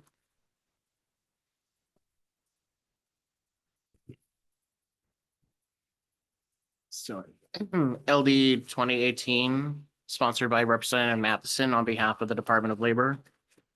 LD 2018 is an act to amend the requirements governing self-insurance plans in the Paid Family and Medical Leave Benefits Program. So the current law on the books is that for an employer to offer a private plan in the form of self-insurance for the Paid Family Medical Leave Benefits Program, the employer has to furnish a bond to the state with a surety company authorized to transact business here in Maine in the form, amount, and manner required by the Department of Labor. The bill as drafted provides that the pooling of risk, financial resources, or administration among multiple employers is prohibited. The bill also provides that the Department of Labor has to withdraw approval for a private plan. That's in the form of self-insurance that includes the pooling of risk, financial resources, or administration among multiple employers. And the bill as drafted is retroactive to April 1st of 2025. There was a sponsor amendment that was distributed electronically last week and is attached to this, which is not an email, bill analysis. And the sponsor amendment does not allow for the pooling of risk among multiple employers, but it does allow those employers to share the costs of legal, accounting, and third-party administrator expenses if the arrangements do not result in pooling of risk. The committee had some additional information that it requested. Where does the authority reside for the department to pay administrative costs out of the PFML fund? And that's in Title 26, Section 850E, subsection 4. It says the cost of administering the program may not exceed 10% of the amount deposited under subsection 2. And you might ask, what is subsection 2? That's at the bottom. For each fiscal year following the initial year, family leave benefits and medical leave benefits are paid. It says money may not be commingled with other state funds. It has to be maintained in a separate account. You had also asked some additional information of the department, such as the denial rate of private plans, because plans don't meet the required criteria.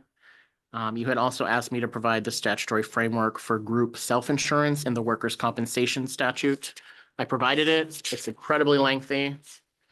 Not entirely prepared to talk about that specifically, but I did want to attach it for your reading pleasure. So the second page of the packet is the draft committee amendment from Representative Matheson. And I think someone had also asked the Bureau of Insurance to have someone present for the work session. They indicated to me that they're unfortunately unavailable, but they did provide testimony that actually talks about 39A, Section 403, which is the long thing that I've attached to your analysis, which is the regulatory scheme for workers' compensation. And they also attached a follow-up memorandum dated yesterday that their authority for regulating self-insured groups does not extend to the regulation of self-insured employer groups for PFML. They don't take a position on sort of a policy question on whether you want to allow self-insured to do that, but they don't take a position on that, but that the current regulatory system does not contain a framework for effective regulatory oversight. I should say it's my understanding, and I'm not the person to ask, but that the proposed amendment that's attached is sort of came after conversations between maybe the department as well as some interested parties, so it might be worth getting some information on that. We don't yet have any preliminary fiscal impact information. I'm happy to try to answer any questions. Thank you. We have a question from Representative Rader. Thank you. On page 2 on the draft committee amendment, number 3 under letter A, the department may allow multiple employers to share the cost of legal, accounting, and third-party administrator expenses. And then in the summary, it says the amendment also clarifies that the pooling of funds for administrative costs is allowed. So the may is kind of in direct conflict with the it is allowed. Do you think it should be a shall? Is that what you're saying? Is that how you're reading that? I am. Yeah, because otherwise there's ambiguity and it feels like you would have to go to the department to make sure that, yeah. So that's just my question for that. Thank you. Sure.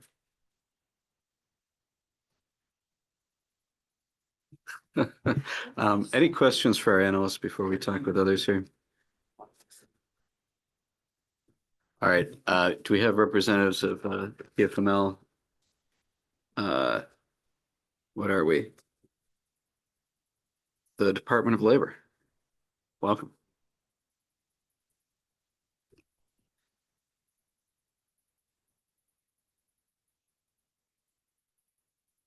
Thank you. If you wouldn't mind introducing yourself and if you'd like to characterize the amendment.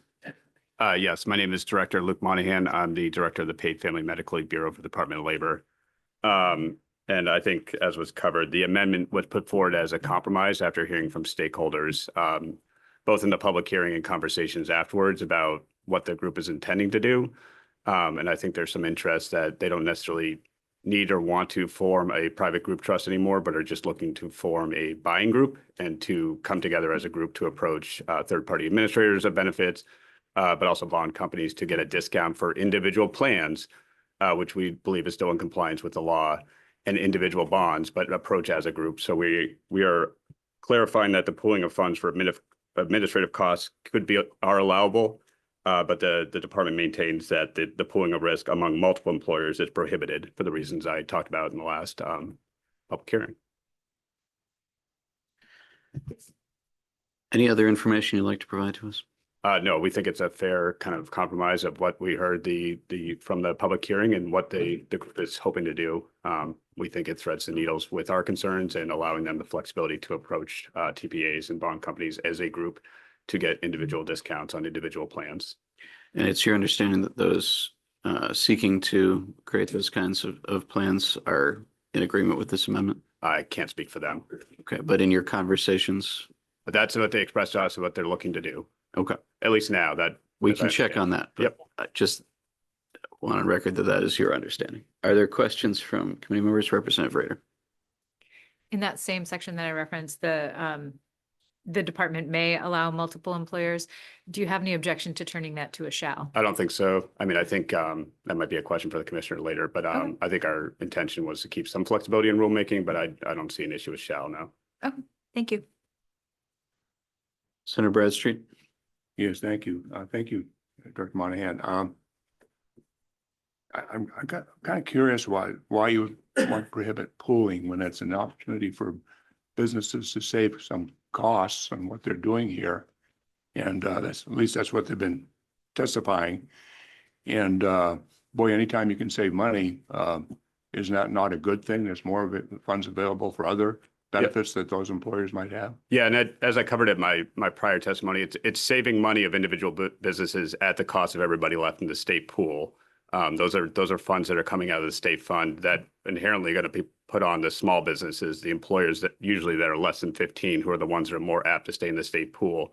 So why it may save money to have small risk pools for certain types of companies, the more you get away from a centralized group trust model, which is the PFML model as we described it in Maine, or we set it up in Maine, is that the primary group trust is the state plan.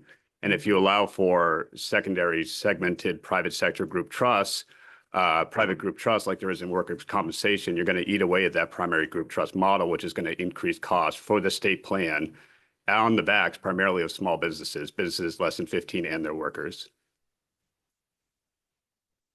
Okay, thank you. Currently, I think there are about 52 employers are part of this proposal.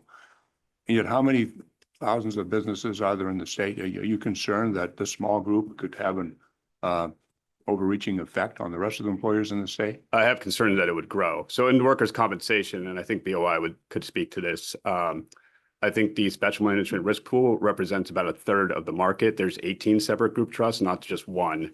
And even this group trust that we're working with, the previous group trust, mentioned in prior testimony at the PFMO authority meetings that they were looking to grow their model. Okay. Thank you. Senator Bradstreet with a follow-up. So I'm looking at, the initiative that businesses have taken to do things effectively and as efficiently as possible. Is the state doing anything to make sure that they're doing everything as efficiently and effectively as possible? Oh, absolutely. We've what incentive do they have to make it that way? Yeah, as the analyst mentioned, we have a legislative cap of 10% of our administrative costs. It has to be under 10% of our previous year revenue. Our goal is to go well under that. And we had, I think this was a question that a representative had, we had $25 billion in implementation costs for the first 2 fiscal years. 2.5 fiscal years in, we've only spent 20.5 million. So we're under budget already with our implementation costs. So we are looking to keep costs low so that we can keep the premiums low for the people of Maine. Hopefully, with the actuary report projections, hopefully drop premiums in future years. Senator Bradstreet, do you have an additional follow-up? We're in work session. Anything goes, so. Well, I have Representative Rader and then Representative Drinkwater if you're done. So Okay. Representative Rader. Thank you. And I know we sort of asked very broadly if it was your understanding that the people who objected to this bill in the first place were okay with this amendment. Now, I just want to be a little bit more specific. Is it your understanding that the folks who objected to the original bills, that their sticking point was the resource pooling, not risk pooling, correct? So I heard two themes in the public comment.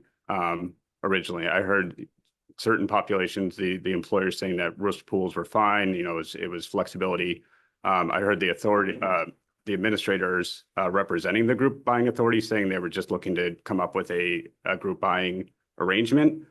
So I would certainly want to pin them down on what exactly they're looking to do. What they've expressed to us in previous meetings is that they're only looking to approach third-party administrator and bond companies as a group buying kind of purchasing power, not creating a private group trust, a loss fund, or indemnity between employers to cover each other's losses. If they are truly just looking to approach TPAs and bond companies as individual employers as a group to get a group discount, this amendment allows for this.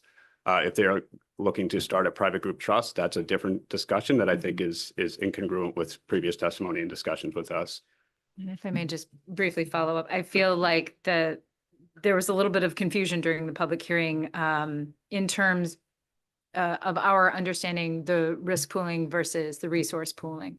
Resource pooling, this is where I get into my own opinion, sounds incredibly reasonable. And I was gratified to see that this amendment came out and would address directly the resource pooling, but not the risk, but disallowed the risk pooling. And went into receiving this amendment with that in mind, that the groups came together and found the biggest sticking point and attempted to fix it with this language. That was my understanding of the conversations had with the administrators. Yep. Representative Drinkwater. Thank you, Senator. How many businesses are currently enrolled in the state plan? Well, I have the number of private plans is 1,923. Private plans? Private plans. 1,193? Hold on, 1,924. 1924. And how many businesses are enrolled in the state plan? So that would leave about 53,000 roughly. 53,000. And you're concerned about, I'm taken back a little bit by what you said about you're concerned about the potential growth in the private plans if they can share risks. Yeah, so Did let I me misunderstand or my understanding? Yeah, not let me correctly? contextualize that 1,924 businesses in Maine are the largest business in Maine. That represents 292,000 employees that are now covered under private plans in Maine. That's about a third of the workforce. So while it's about 2 to 3% of the businesses in Maine, these are the largest corporations that generally go with private plan substitutions. Represents 292,000 employees in Maine. That's about a third of the workforce. We have 450,000 in the state plan. Some of those are overlapped. They have both state plan numbers and our state plan job and a private plan job. That's why the 450 plus 292 would not match what you would think it would be because there's people with multiple jobs. So while it's very few businesses, it's a huge population of the workforce, which is lost revenue to the state fund. Oh, so that's our concern is the revenues of the state fund. Okay. Mike, if I may follow up, retroact. Why is this amendment being made retroactively? Yeah, because our interpretation since March, before we opened the private plan market, was group trusts were never allowable. That was the position we took. We denied group trust models that we knew about, the ones that came up after the fact, kind of behind the scenes that were put in place. We asked to come in compliance.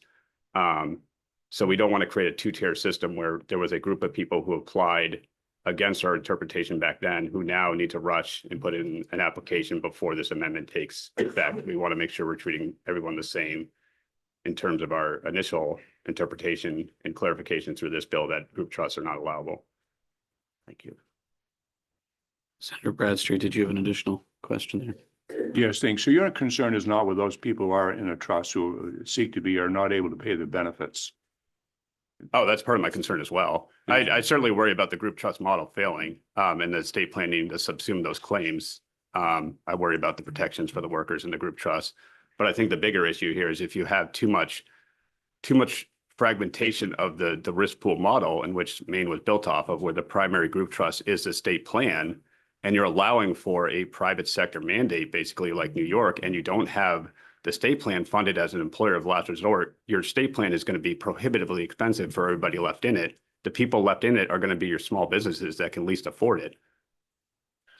Okay, so you're concerned about the, I'm concerned about the cost of the program and. okay, but as far as the, you're worried about the stability of the pool plans, even though it's designed to spread the risk around?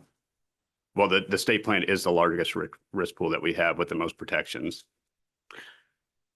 Just to clarify on that, I think some of the concern may be that the state plan has to always be there for folks. And it's We are the catch-all. right. And so if you're able to avoid that risk, you may be able to offer a different product and put it on to the taxpayers instead. Yep. Is And that the specifically the concern? taxpayers that are left in the state plan, which are the ones that can least afford it. Okay. The small businesses. Do you have any additional follow-up, Senator? No, I would just like somebody else who's involved in the discussions who maybe from another perspective. We'll definitely, Perhaps, we'll definitely do that. Mr. Maybe Edwards. we have a couple other questions first, if that's all right. Representative Skoll. Thank you, Mr. Chair. Thanks for being here. So I just want to understand this amendment in light of some of the original concerns, I think, around maybe solvency or just the functionality of the state plan being the one that we want to support and be that be there, that catch-all plan. Does this amendment that's being presented, does that, in your view, risk, even just with the resource sharing, does that create some incentives for more and more, employers to pool together in that way in a manner that would put the state plan at risk? I think it's unstudied. I mean, I think there could be some drag from the state plan. I think it would be much less significant than if we allowed private sector group trust to fragment and grow like workers' comp and have a third of the market covered by special management risk pools. I think this is probably a less risky approach that is reasonable given the concerns we heard. And yes, but I just want to make sure we're not, relitigating testimony here from the public hearing, or I think at this point from 2 years ago when the discussion was about having private plans at all. Make sure we're kind of sticking to the amendment here, which I believe you are, Representative. Yeah. Thank you. I lost my follow-up question. If it comes back to me, I'll. All right, Representative Skold reserves the right to return to this line of questioning. Representative Archer. Additional questions from committee members before we invite anyone else up? Representative Sobolewski. Thank you very much, Senator.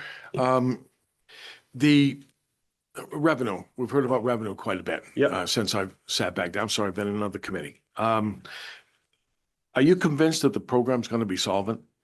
Oh, absolutely. Under its current structure? Yeah, I have the actuary report up in front of me. You are. So Yeah. we have the actual report. I'd like to ask us to keep our questions to the amendment and the issue before us. Yes, Unless the there's- Is there a retroactivity. specific? It's piece the of this? retroactivity I'm gonna Okay. Would you like to follow up on that? work at. Yeah, that's where I'm going. If the plan is going to be solvent, you're convinced that it's going to be fine, why the retroactivity? Why do we need to go back and do that? I don't understand. It sounds like you're afraid this program's not going to be solvent.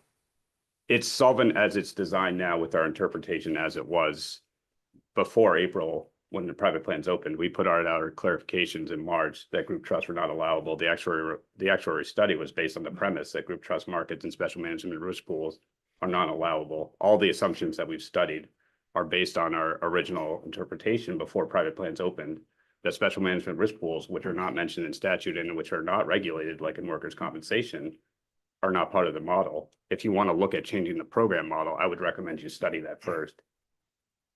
In the bill, does it say that they can't have a In the- private plan and pool? We have that in the bill? answer here. I think it's number one. So the PFML requires all employers and employees to pay premiums to the state plan unless an employer meets the requirements for a narrow category of exceptions. Group trusts are not one of those specifically allowed exceptions. See Title 26, 850H. I'm good. All right, seeing no other initial questions, I see a number of representatives of interest that had concerns about the original bill and that may have been part of the process of consultation here. Is there one representative that folks feel could speak on behalf of others here and provide us with information? I see a gentleman back here. You were nominated by your fellows, sir. Well, it's not always a good thing. If you wouldn't mind introducing yourself, and then I believe we'll have some questions for you. DOL sent us the amendment. If you wouldn't mind sitting down and speaking into the microphone. Okay. Yeah, if we could.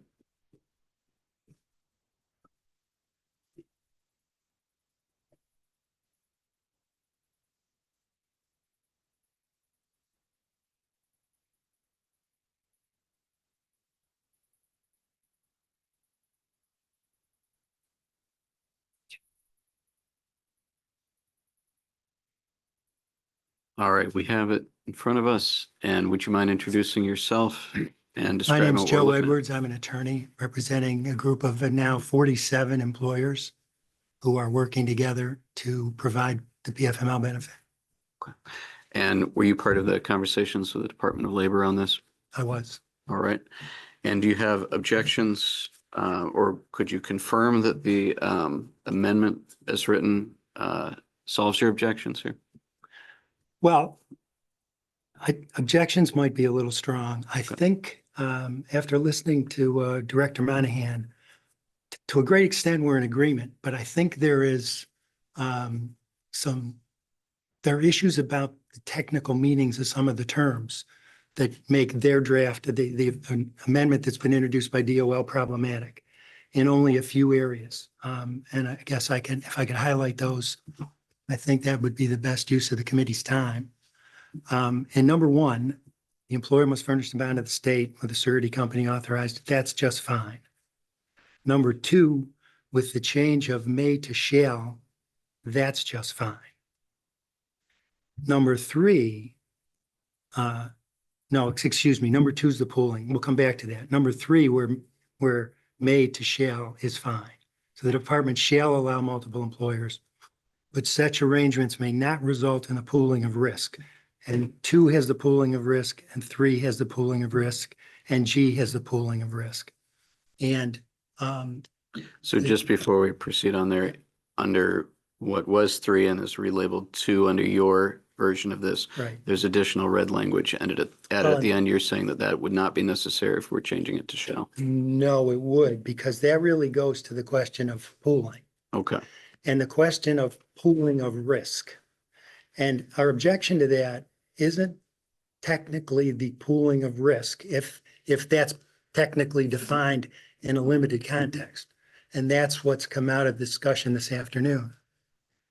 The way this works is that in our model, the employers will pay the benefits. Each employer will pay benefits to his or her employees. There is no risk sharing of the benefit payment, none. So to that extent, there is no pooling of risk or transfer of risk. But the blanket prohibition creates potential issues for the financing behind the payment of benefits that's problematic. For example, and this gets a little technical, but I'll try to be clear. Right now, the surety bond underwriters have given us a discount on the surety bonds, provided that all of our members buy the bond and that those members are jointly and severally liable if one of the members defaults. So there's no risk sharing at all about the payment of benefits. But there is, arguably, somebody wants to get technical about it, a sharing of risk to reimburse a surety bond company if it has to pay on one of the members' default. That's not a risk allocation if it is a risk, a pooling of risk that threatens the state fund in any way. It's not a sharing of the risk of the payment of benefits. It's So- only a sharing in that case of a reimbursement. If it's not a pooling of risk, and you say nothing that these are doing would allow any pooling of risk, none, Well- were your words there. I don't think it is, but we wanted to be clear as to what pooling of risk, somebody could allege that Mhm. that's a pooling of risk. That's the pooling of risk that the surety has to pay. That's not a pooling of risk of the benefits. So the language we put in our number 2, all employers approved to self-insure shall be strictly liable to pay all their own claims, notwithstanding other financial arrangements like surety bonds that require joint and several liability. That language we think is more specific as to what pooling is prohibited, because it says you cannot pool primary risk of benefit payments. And that's, we've had this discussion throughout the months. So And just to be clear, it seems like what is the revised number 3? It's number 2 on your thing. This is purely meant as a replacement and a definition of what pooling of Exactly. risk is. Okay. we just think a more technical definition. Okay. And we also think the other concern we have, if that language replaces the pooling language, we have shall instead of may, and then the retroactivity is problematic because we've got a litigation pending. We've had this hassle with DOL back to April. I know our members would be very, very unhappy with the statute being rewritten retroactively to make our positions wrong and their positions right. It's, we don't think it's necessary. If we can have peace in our time, we're willing to forget the past. We'd withdraw the litigation. First hearing is tomorrow morning at 10 o'clock. If our amendments are accepted, those few, then we don't think the retroactivity is needed. We're not going to say DOL was wrong in the past or right. There is no double standard. We're the only group in town, and any others coming forward would be under the new law. So All right. Well, before we get in with questions, just say first of all that the committee usually cannot act based on, what is going to happen in a courtroom or what any party promises along those lines. I'd also say that retroactivity does not make anyone wrong or right. It is a decision that we're clarifying something and, making some choices here sometimes. with respect, Senator, I disagree. Okay. Our position in the current statute is there are only 2 requirements. Get approval, provide a surety bond. Otherwise, under the current law, in our view, we're free to do as we please. Right. What I'm saying is it's not a definitional thing where we're saying someone is right or wrong. We're making a choice about making sure things move smoothly where we can. Well, to the same point. Questions from committee members? Representative Drinkwater. Thank you, Senator. You heard earlier from the department that there's a fear of the private insurers growing and the state plan dwindling. Would you like to address that? Well, in terms of us being an issue, there are probably 200 or 300 total self-insured employers that might be a candidate for our group. 47 are in there now. Virtually all of the others are with insurance companies. They're not with the state fund. So those companies, and the reason they decided to not join our group, by and large, is they're scared. Nobody knows how much this is going to cost, and the carriers are providing a fixed cost. So there's security with the insurance companies. I don't think very many of those companies, that's sort of our universal market. People do not self-insure in Maine outside of, the companies that self-insure do it. The ones who don't, and we've tried to market to them, don't want it. If you make widgets, you don't want to be worried about self-insurance, you just want to make widgets. The vast majority of the employers want an insurance policy. And I don't think many of those companies will come to us. And by the way, the carriers don't have to have They're not a market of last resort. They're going to cherry pick this market. The real threat to the state fund isn't us. We might grow to 100 members, I think, in our wildest dreams.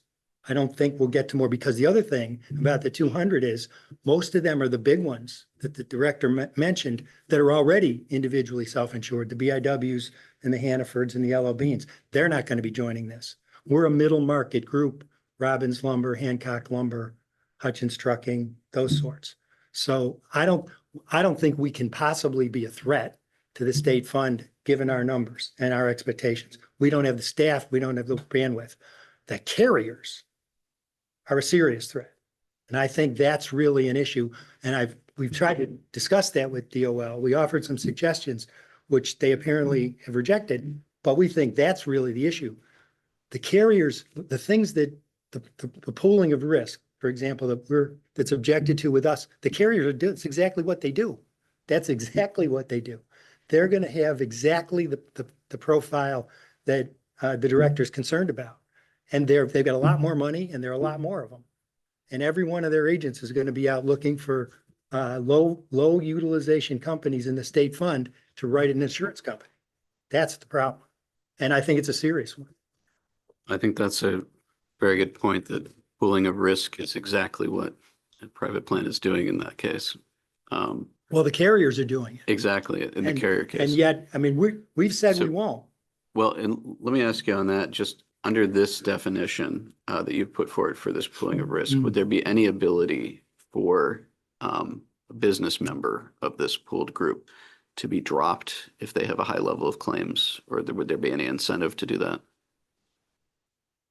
No, not on our part. The incentive is going to be on their part. Right, because they are paying them individually. They're going to pay cost plus. The state fund has a fixed price. So, and I mean, that's, we haven't gotten into this plan yet, Senator, and I'll be candid with you. We want to keep all the members we have because of the tie-ins to comp, and they're employers we know and we want to work with. They're going to have an incentive if they're high cost, high utilization, and their utilization, they're paying their own benefits. If their cost is above the state fund rate, they obviously can get a cheaper rate going to the state fund. We don't want that to happen. So having some flexibility to try to provide incentives for them to stay will help us. And we don't want any of those things to be misconstrued as pooling of risk. So that's why we have the very specific definition that's prohibited. So just for my clarification here, the reason someone would go to a private carrier is for that pooling of risk, where maybe they would have a better deal there. But it would be this pooling of resources and administration that would allow you to offer potentially a better product than they would have with the state plan. Well, But not any, okay. yeah, I mean, yes, if we will not pool risk on the primary payment of benefits, that's what this says. Everybody's going to pay their own benefits. What happens after that is a business decision. That's basically the way we look at it. And so, the idea of joint and several liability, we may have joint and several risk assumption for reimbursing the surety, but that's not pooling risk of the payment of claims. And so we've had that technical discussion with DOL throughout this process, and they have not been receptive, I don't think, because they just want to ban it completely. But I think understood properly, we do not want to be a threat to the state fund. We're Mainers. We understand its importance. We're only going to be a few dozen companies. We don't want to have a problem with them. We'll work with them if there are issues. We don't want our high cost members going to the state fund, notwithstanding incentives. We want to keep them. We think that's good for them too, because if we end up with all our high cost employers go to them, then they've got, that's not a good result. Any additional questions, committee members? So I feel like we're in the position of facilitating some conversations that maybe partially happened or should have fully happened before this point. So I would like to invite a member of the Department of Labor back to somewhat respond to what we've just heard and this proposal of an amendment to the amendment.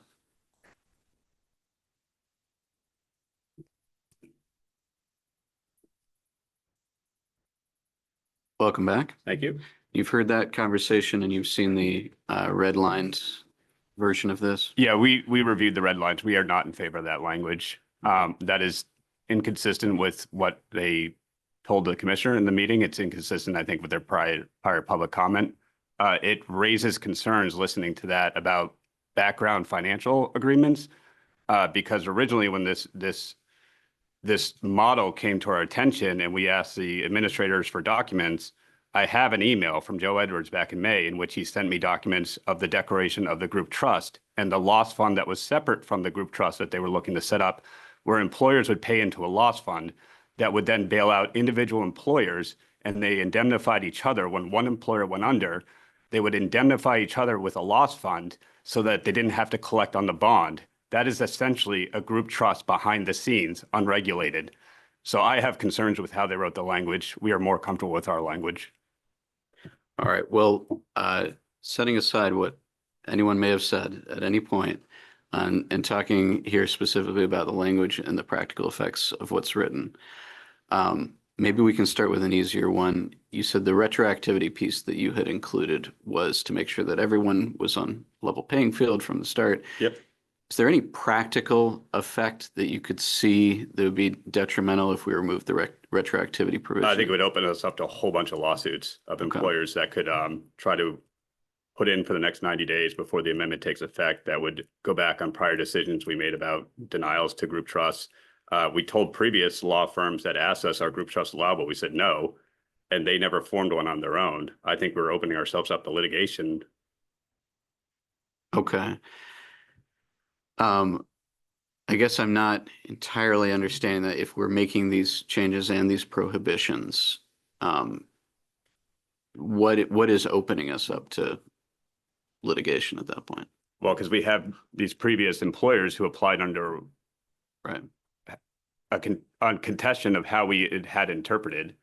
We denied them. We asked them to come into compliance. All but one did. There was a pending lawsuit on that one. And so you feel the amendment you put forward is different from your original interpretation? It's more permissive than original. Permissive. Yeah. So it's not just the clarification anymore. This is a new permission that This is a new permission. Yeah. Yeah. This is more than the March guidance we put out. Okay. This is more permissive. So that's helpful to understand. And I'll go Representative Drinkwater, and then I may have more questions.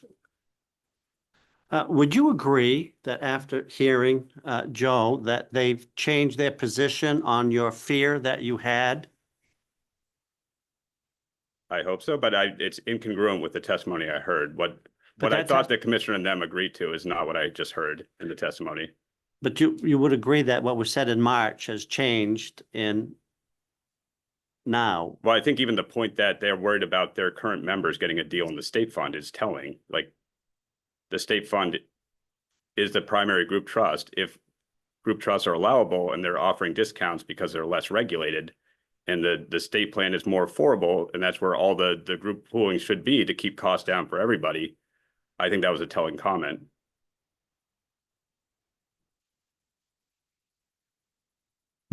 Good. So let's go back to part 3 here. And this proposed amendment to the amendment would have a definition of all employers approved to self-insure shall be strictly liable to pay all of their own claims. And I think what you're saying, and I think I agree with this, is that creates a giant loophole here around where the risk could be And where the located. money is coming from to pay those claims. Right. So if it's just about paying claims, then there's all kinds of ways that risk could still be pooled, even though we've heard that that is not the intent. Yep. Okay.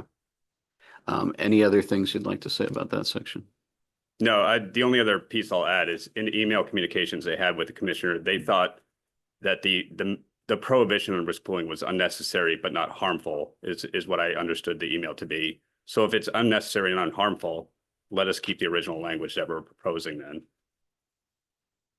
Okay. Well, we'll work on this. Additional questions from committee members? Representative Drinkwater.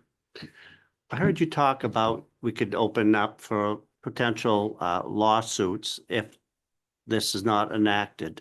I mean, if this is enacted.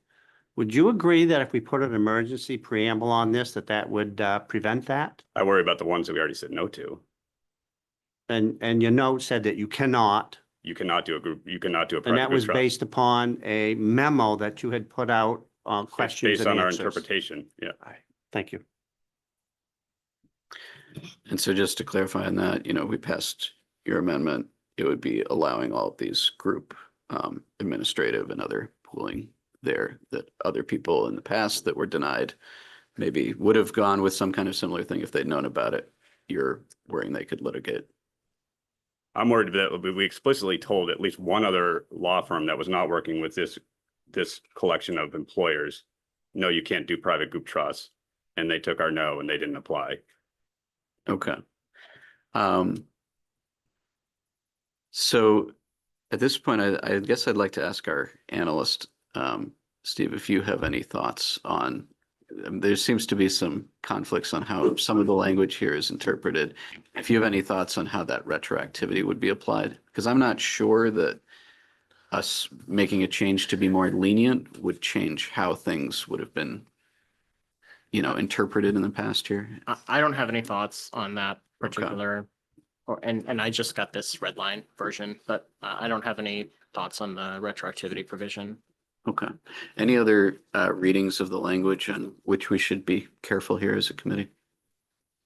On the blue sheet or the new sheet? Yeah. I can't really comment on the new sheet. I didn't see anything that was super concerning on the blue draft, or I would have flagged that already, and this one I can't really speak to because I just got it. Sorry. Maybe I'll just say to the committee here that I feel like this is a little frustrating because I feel like we're very close and we have some principles that I think maybe we have some agreement on, but then there seems to be some areas where there's sticking points. Senator Bradstreet just raised his hand and he's going to solve this for all of us. Yeah. Well, I'll go home then.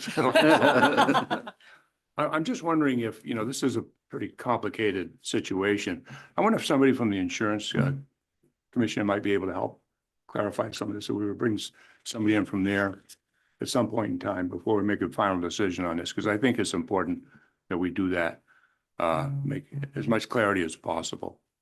So we did request their input. We'd have their testimony. And we also have this new memo that we received from them today, I believe, or yesterday. And so they say they do not have any authority for regulating self-insured groups, employer groups under paid family medical leave. There's no framework under the regulatory system for oversight of employer groups who are seeking to self-insure for paid family medical leave. And they take no position on these policy questions. So I'm not sure that would be particularly helpful. And is there a specific question you wanted to ask them? Well, I'm just, I didn't expect them to take a position, and I know that they're not authorized under this statute or proposal, but they may have other expertise that they can lend us so that we can better understand what these basically there are two different sides to this, and there's no real agreement at the core of it. And I was just wondering if they might be able to lend us some perspective on it. That's all. Expertise, that's all. Additional comments or discussion on this? Representative Rader. Just wanted to read out part of the memo from the Bureau of Insurance. If the legislature chooses to permit joint and several self-insured entities to provide PFML benefits to their employees, the BOI recommends establishing a regulatory framework to allow the BOI to monitor and oversee these self-insured entities in much the same way that the BOI oversees workers' compensation SIGs, those self-insured groups. Yeah, I mean, and we seem to have moved on from that a little bit. Like if all sides are saying they don't want this risk pooling and are not doing that kind of self-insuring, maybe it's not something the BOI needs to be involved in creating a new regulatory structure around it. But it does seem like we have some disagreement here. I was all set to say congratulations on threading a needle. Did not think there would be agreement on this one, but I had hoped that there would be. We have a couple options here. It seems like maybe these are questions for the committee, or do you think it would be productive, and I'm looking at both sides here, to have any additional conversations between the stakeholders before we make any decisions. I don't think so. Ready to continue the conversation. If I could make one or two more comments, I think I could help. We'll bring you up for one or two more brief comments.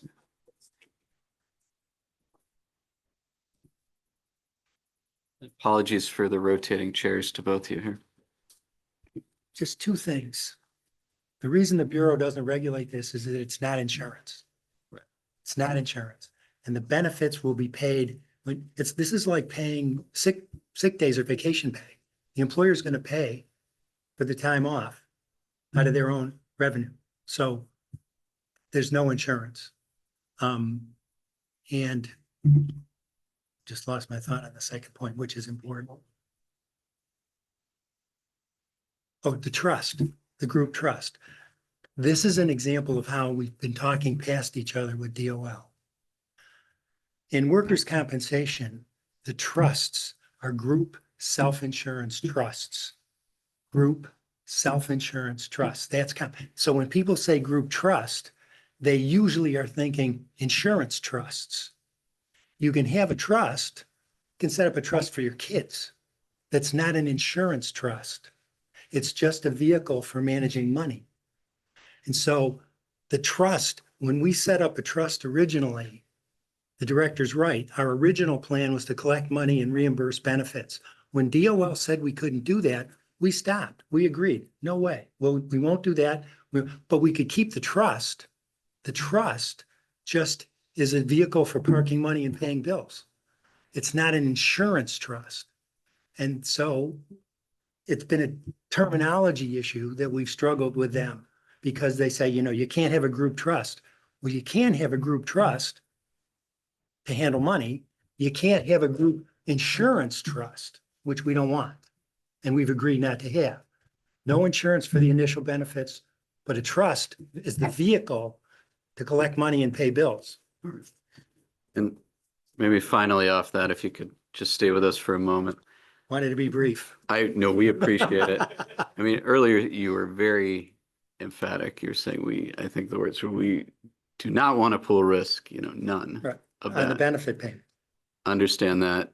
The language you have here, though, of pay all their own claims, which seems to be the only protection against that, seems like a loophole big enough to drive a truck through about other ways that risk could be pooled there. Do you have any concerns about We're that? happy with whatever language you want that nails down that an employer is going to pay their employees' benefits. That's Unless what- it's no pooling of risk. No pooling of risk for the payment of benefits. We agree with that 100%, and that we did our best. I mean, if you've got better language, we'll be fine with that. But the employers in our plan are going to pay their benefits. Yeah, and they would pool, I think the term you used earlier was liability for other things potentially. Well, they could, I mean, that's, see, as long as they're not paying, Yeah. pooling benefits, that's a business decision. If they want to do something behind the scenes, what the state's concerned with is they pay their benefits and they're going to pay them. And we're not going to have any insurance or any group sharing of risk to do that.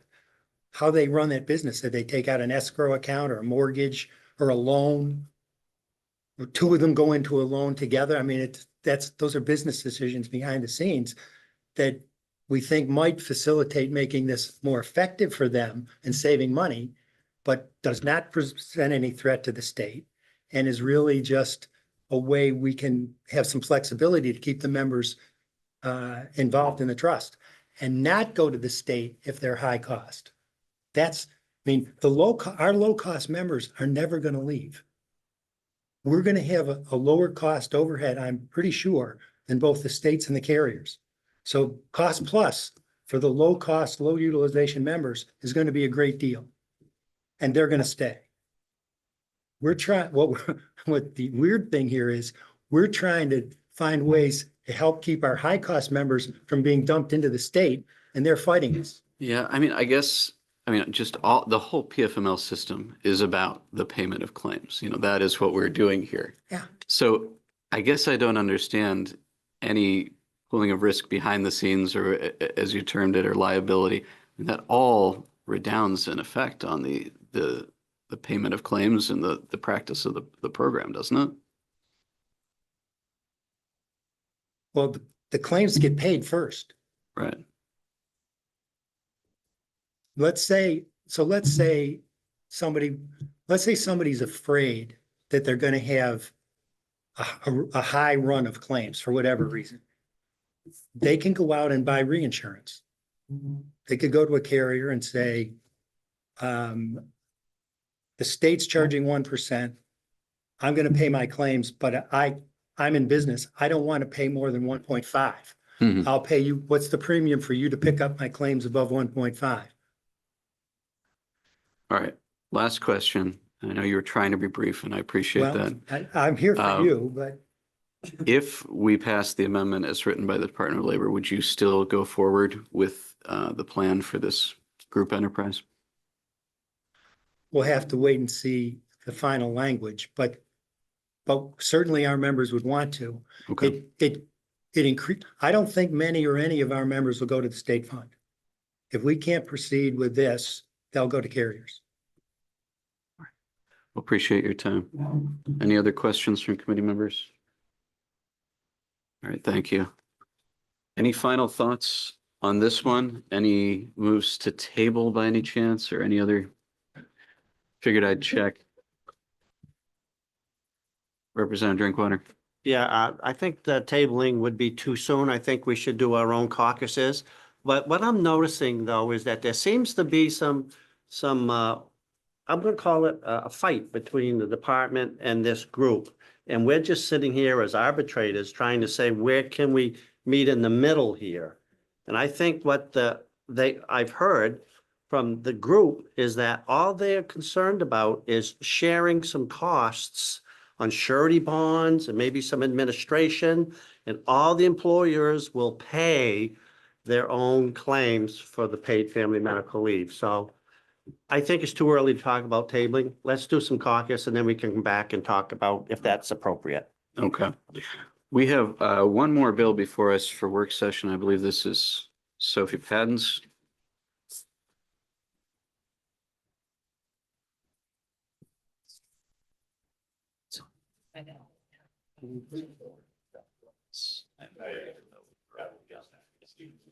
No, 100%. And that's.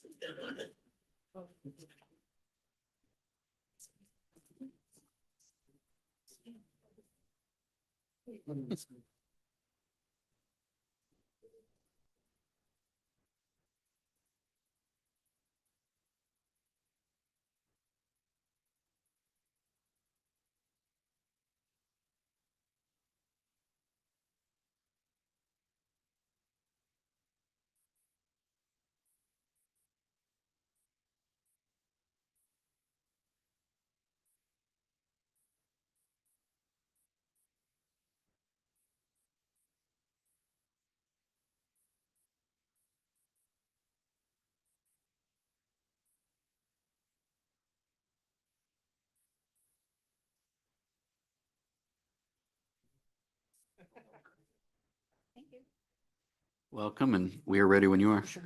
So coming around to you, this is the work session for LD 2110, an act to update employer substance use testing policy requirements. It was a department bill presented by Representative Skold. Coming around on blue is the bill analysis, and then the white packet is the amendment language that was provided by the department. I'll start off with the summary as you all get those copies. The bill updates and clarifies certain statutes governing employers administering substance use tests, including the following: requiring that an applicant or employee must be given an opportunity to contest a non-negative result, requiring that results must be reported to an employer by a medical review officer, reducing the rehabilitation program opportunity based on a confirmed positive result from 6 months to 12 weeks, and placing the sole responsibility of the cost on the employee, requiring that testing laboratories be able to process blood tests, allowing an employer that complies with the requirements governing testing facilities to be considered a qualified testing laboratory to collect samples from employees, and making other technical changes. The public hearing was held on January 21st, 2026. Moving down to considerations, the first part here is going to be amendment requests and language concerns raised in testimony, starting off with the Maine State Chamber of Commerce. Flipping to the back page of the first page, clarification surrounding legitimate medical explanation, specifically explicit standards for assessing current use, dosage, and potential impairment. I did add a note here that language addressing this concern could be inserted in section 23 of the amendment or language, which I'm going to stop here and just let you know that the amendment by the Department of Labor didn't insert any new sections. It all follows the same section number that of the bill as originally printed. Clarification surrounding medical review officer, specifically what happens if the testing facility does not provide a medical review officer. I did note here that section 23 of the bill and amendment reads medical review officer or confirmation testing laboratory representative, which I think may address that concern, but I'll let them review that. Moving down to point B here, Maine Hospital Association, looking at section 21, as presently drafted, a medical review officer may not be an employee of the employer. What about hospitals? Additionally, bill doesn't specify that the MRO must be independent of the employee, i.e. the family member, friend, contractor of employees union. Looking at section 23, replace use of non-negative with confirmed positive, as the section is regarding the confirmation testing of a non-negative test. I did add a note here that this is addressed in bullet points J and K of the bill analysis. Section 23, legitimate medical explanation, clarify if the medical review officer needs to see the prescription as provided by section 9 of the bill, and if the MRO needs to speak to the prescribing clinician. Moving to Retail Association of Maine, they expressed concerns surrounding the medical review officer's authority to reclassify a non-negative or even a confirmed positive test as negative if in the MRO's professional judgment there is a legitimate medical explanation. They indicated this could mean that the employer is never notified of the positive test. Analysts note here that the department's amendment addresses this concern. Moving down to Maine Better Transportation, looking at section 6. Concern regarding the exemption for those that have a CDL and operate dump trucks, excavators, and other heavy machinery on private property or on job site, whereas CDL is not necessary by law. Looking at section 9, legitimate medical explanation does not give account to if that prescription is being followed or if that individual is impaired by taking these medications, even at the prescribed dose. They indicated that the definition should account for the level of impairment an individual can be. Moving down to section 23 and 24 of the Maine Better Transportation concern was surrounding a non-negative being confirmed as a legitimate medical explanation. And then on the next section was section 26. They expressed concern with the provision stating arbitrary testing may be conducted only on an employee whose position is of nature that could pose a potential threat to the health or safety of the public or coworkers if the employee is under the influence of a substance. Now moving to the analysis of the Department of Labor amendment, I do want to note that on the white packet that was handed out, I went through and highlighted language that is new and so is new in the amendment. And I cross-compared that with the bill as originally printed that you held the public hearing on. Starting with bullet point A, which looks at section 5 of the amendment, which again is that white packet. If the intent is to require a labor organization substance use testing program to be approved by the Department of Labor, the committee may want to consider incorporating the below highlighted language to make that intent clear. I did want to note that later on in sections of the amendment, I believe the intent is that the Department of Labor should approve those programs. But again, I'll defer to the department to answer that and confirm that. Bullet point B, looking at section 7 of the amendment, the committee may want to consider if arbitrary is the correct term for the type of testing defined, since the testing is based on a set event or required by a client. And I provided that definition of what arbitrary means. And as you'll see, it means that the frequency of substance use testing and the selection of persons being tested are based on a set event, such as an employment anniversary or promotion. Arbitrary testing also includes client-required or site-specific testing based on criteria unrelated to substance use, such as when a client requires testing prior to work on a project or specific site. Bullet point C is regarding section 9 of the amendment. The committee may want to consider if it is necessary to further define what constitutes a valid prescription. And I did highlight the term valid prescription within that paragraph so you can see the context. But I'll read here, legitimate medical explanation includes use of a controlled substance with a valid prescription prescribed for a legitimate medical purpose in a quantity appropriate for the condition and expected duration with levels consistent with prescribed amounts. But the full section is there for your review. Moving to the back page, bullet point D, which looks at section 12 of the amendment. As presently drafted, the definition reads a bit duplicative. The committee may want to consider incorporating the below highlighted language to further clarify the definition.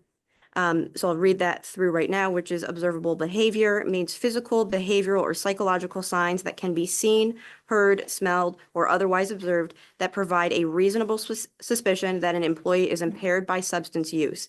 And then add a period after use, and then insert observable behavior includes signs regarding physical appearance, behavior, speech, and odor that are usually associated with substance use. To clarify, the highlighted language in that that language that I just read is the suggested clarification language.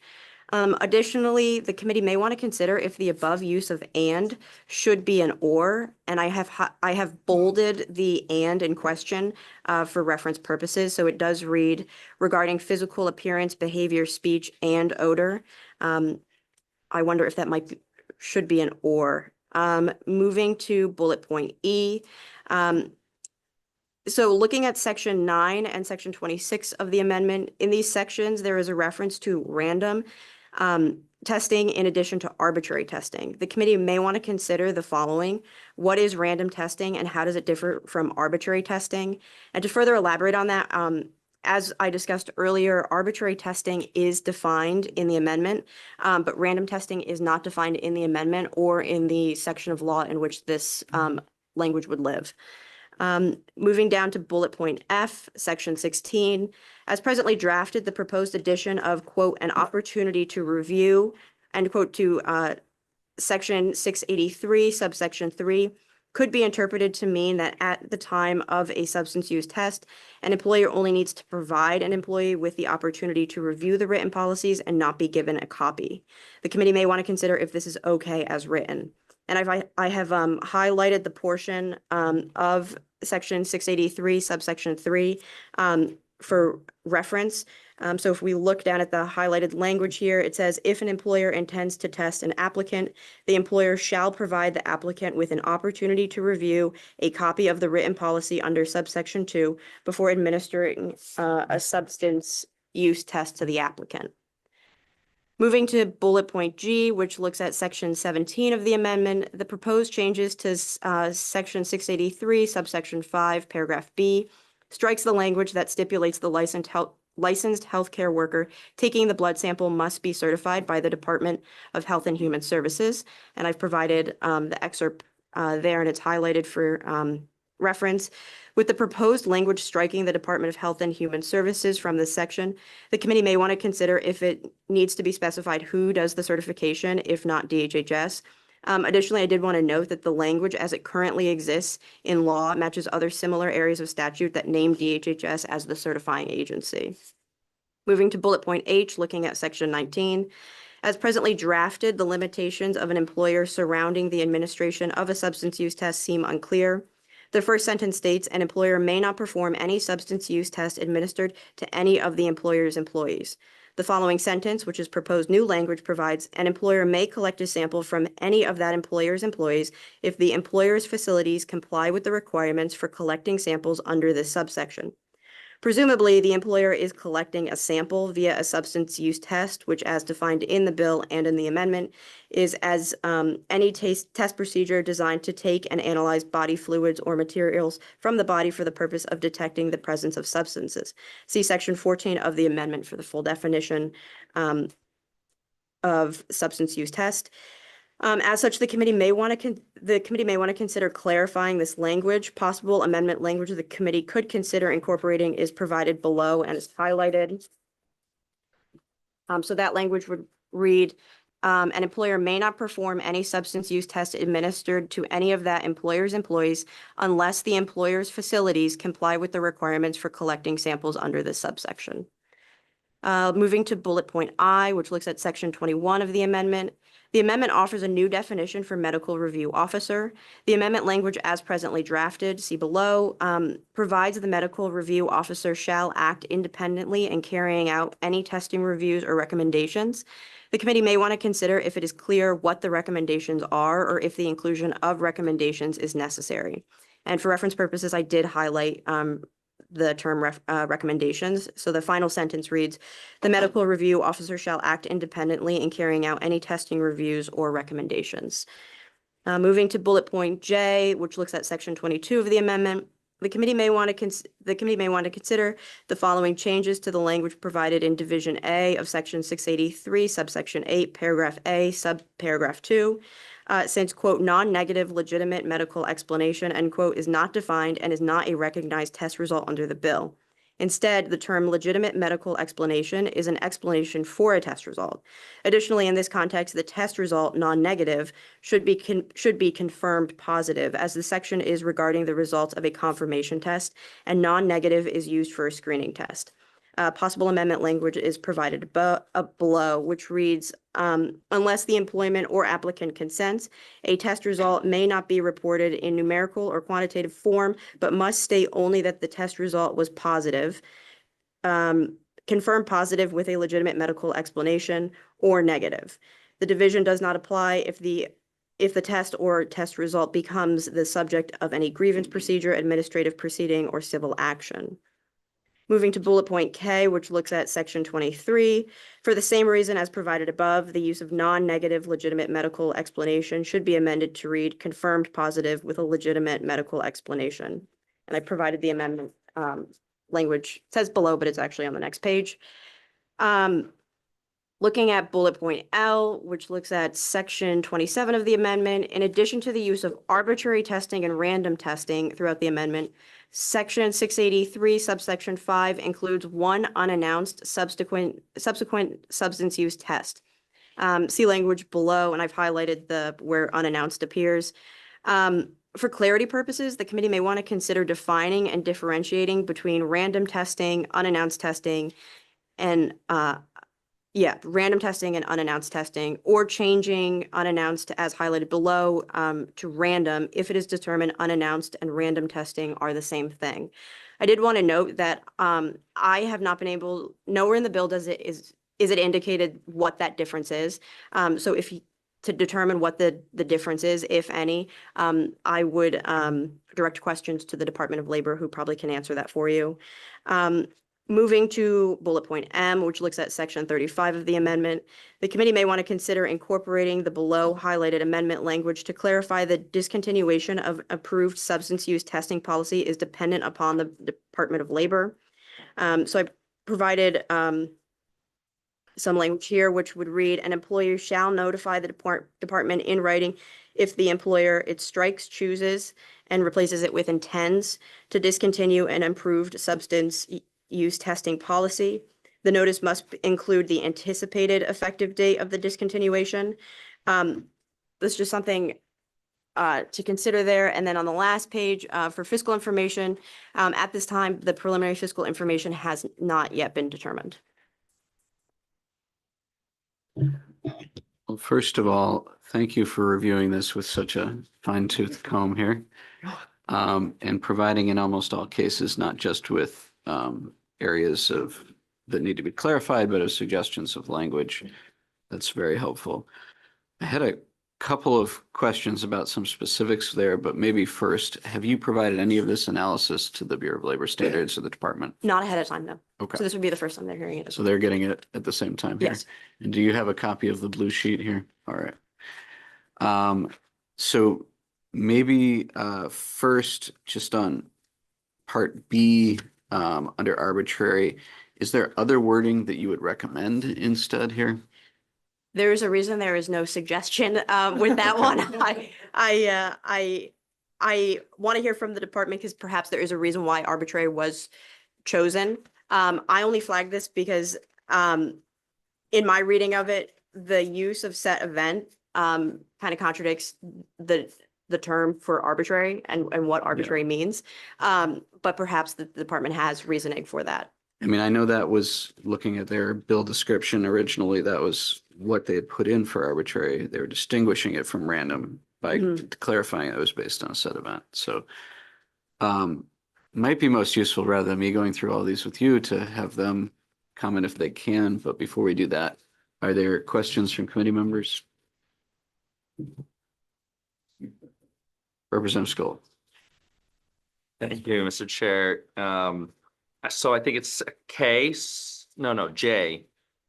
Section 2020, page 6, just around the use of non-negative. So is your analysis here that non-negative is fine to use when it's the screening test, but when you're talking about the confirmation text, we should not say non-negative? Correct. So my understanding is, so for the screening test, if a test shows that there is evidence of a substance, the result would be non-negative.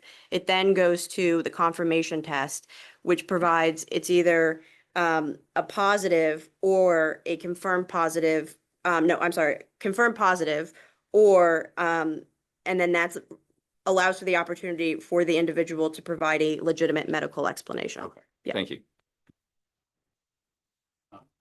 Then I would ask Representative Labor Standards Department, which is to join us for this. Apologize, I don't have my mic on here.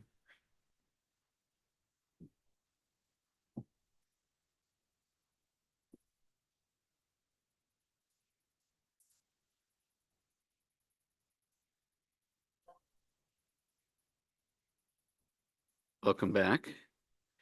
And I'll ask you to introduce yourself, and then, so I realize there's a number of potential changes or clarifications here. I'm sure the rest of the committee followed it perfectly, but I feel like I need maybe a little bit more time to review all of this.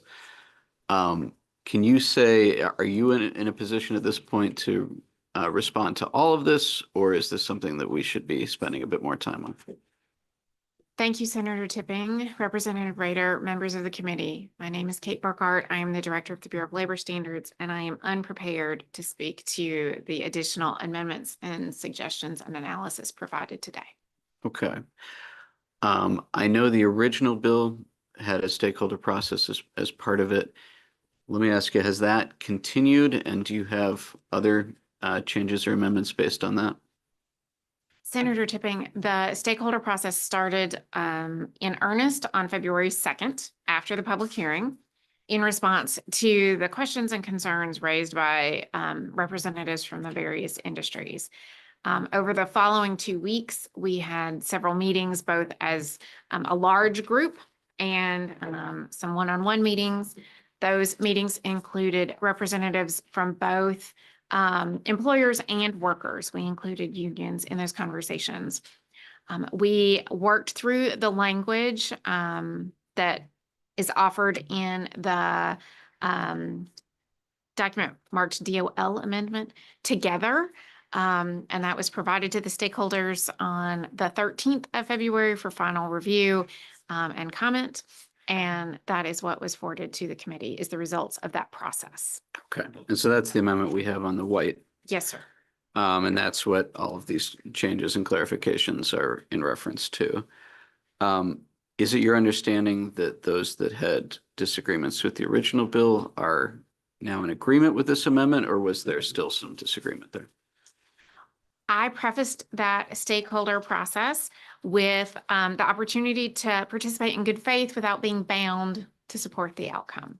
I think folks were pleased with the process. I will not speak to how they feel about the amendment and certainly the new things suggested today. Okay. First of all, questions, comments from committee members?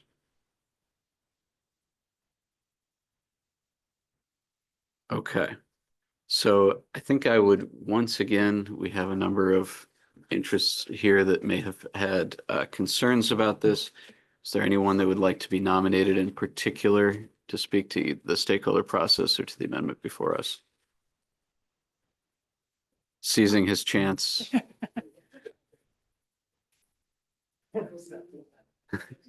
All right, you've been self-nominated.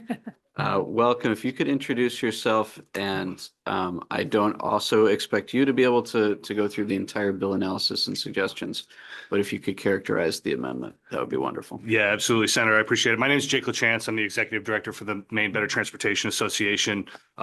You'll see that we are referenced both in the document that Sophie put together, and we were also a part of the stakeholder group with the Department of Labor. I will say that first and foremost, utmost credit to Director Burkhart, Dylan, the commissioner, and the rest of the folks that worked on this.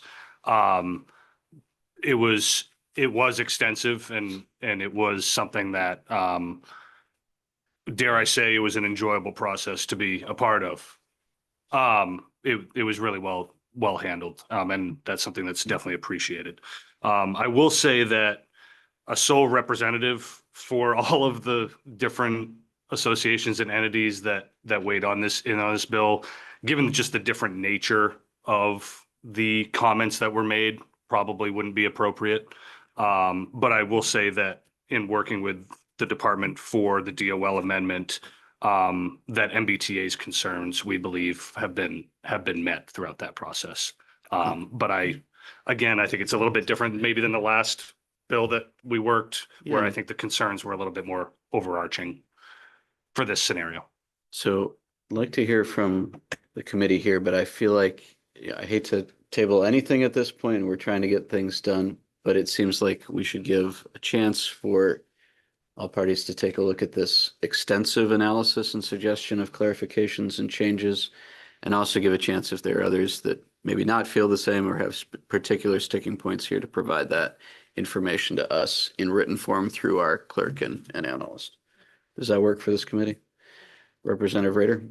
My only question would be, how much time would they need and how quickly could we turn it around? Director, do you want to hold up a number of fingers for Friday? So I would rather not come in on Friday, but we'll do we have permission now. We can come in any day we want, but I think we'll aim for Tuesday if that works for our analyst. All right. And I would accept a motion. Representative Beck. Thank you, Senator. A motion to table. All right. Seconded by Representative Rader. All those in favor, show of hands. That is unanimous of those present and voting. All right. Thank you. At this point, a couple items of business. I think we'll do caucuses on the work sessions that we've done. I'd also say, given the fact that we're now at 4 o'clock, and looking also to Steve here, I wonder if I know we have a deadline, but I know not all committees are meeting this deadline for report backs.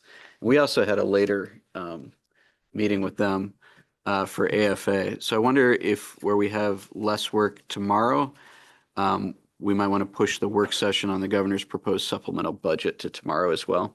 Would that be acceptable to committee members? I'm seeing thumbs up and nods. Okay. So that'll be our intent if anyone is particularly interested in that. And we will take a short break. But first, is there anything else? I just want to say that the deadline is it's actually 5 p.m. tonight for a report back. So I can request an extension, or you can just proceed as if you don't care, and that's fine too. So You would do both. I know other committees have proceeded as if they don't care, in your words, but I think it'd be good Yeah. to send some kind of note. Okay, I will draft something and have you review it. Yeah, it doesn't need to be long or formal. All right, great. And Sophie, anything final on these? No, I just have language review, but I anticipate doing that after. All right, Okay. sounds good. All right, we're going to take a break. Anticipated time. Placing bets. Let's aim for 15 minutes. All right.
Yeah. All right. Thank you, Eliana. We return to our work session. We have two bills before us. First on 2018, an act to amend the requirements governing self-insurance plans and paid family medical leave benefits program. Recognize Representative Rader for the purpose of making a motion. I move that we table this until next week. Is there a second? Representative Beck. We'll do a show of hands on this one to give one more chance at some comedy here. Are all those in favor?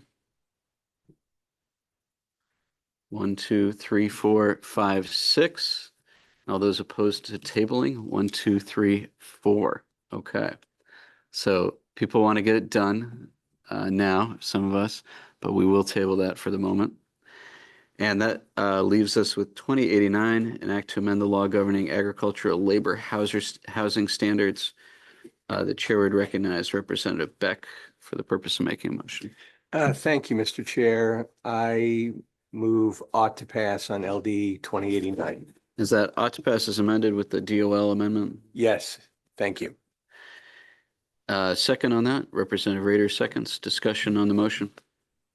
Senator Bradstreet. Thank you, Mr. Chair. Yeah, I'll be voting against it. I appreciate the desire to protect farm workers. However, what the situation is right now, they rolled back the enforcement of part of the 2024 law, which even the Biden administration adjudged to be capricious and arbitrary in some places. So I think that gives us, we shouldn't be passing things that where there's no need. And I still don't think there's need. We still have federal protections and they are significant. So I'll be voting against this bill, against the motion. Thank you. Additional discussion. Representative Beck. Thank you, Mr. Chair. I think the reason I have made the motion is fear of the unknown. We don't know what the federal government is going to do in terms of regulations. And in case those regulations become less than zero, I want to make sure that our State Department of Labor has the opportunity to promulgate some rules. Thanks. Additional discussion. Seeing none, I would ask our clerk to take the roll.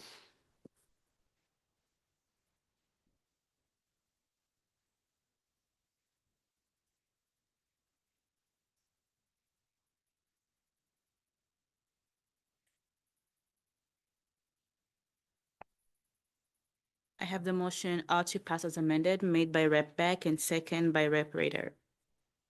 Senator Tipping. Yes. Senator Tipping, yes. Rep. Rader. Yes. Rep. Rader, yes.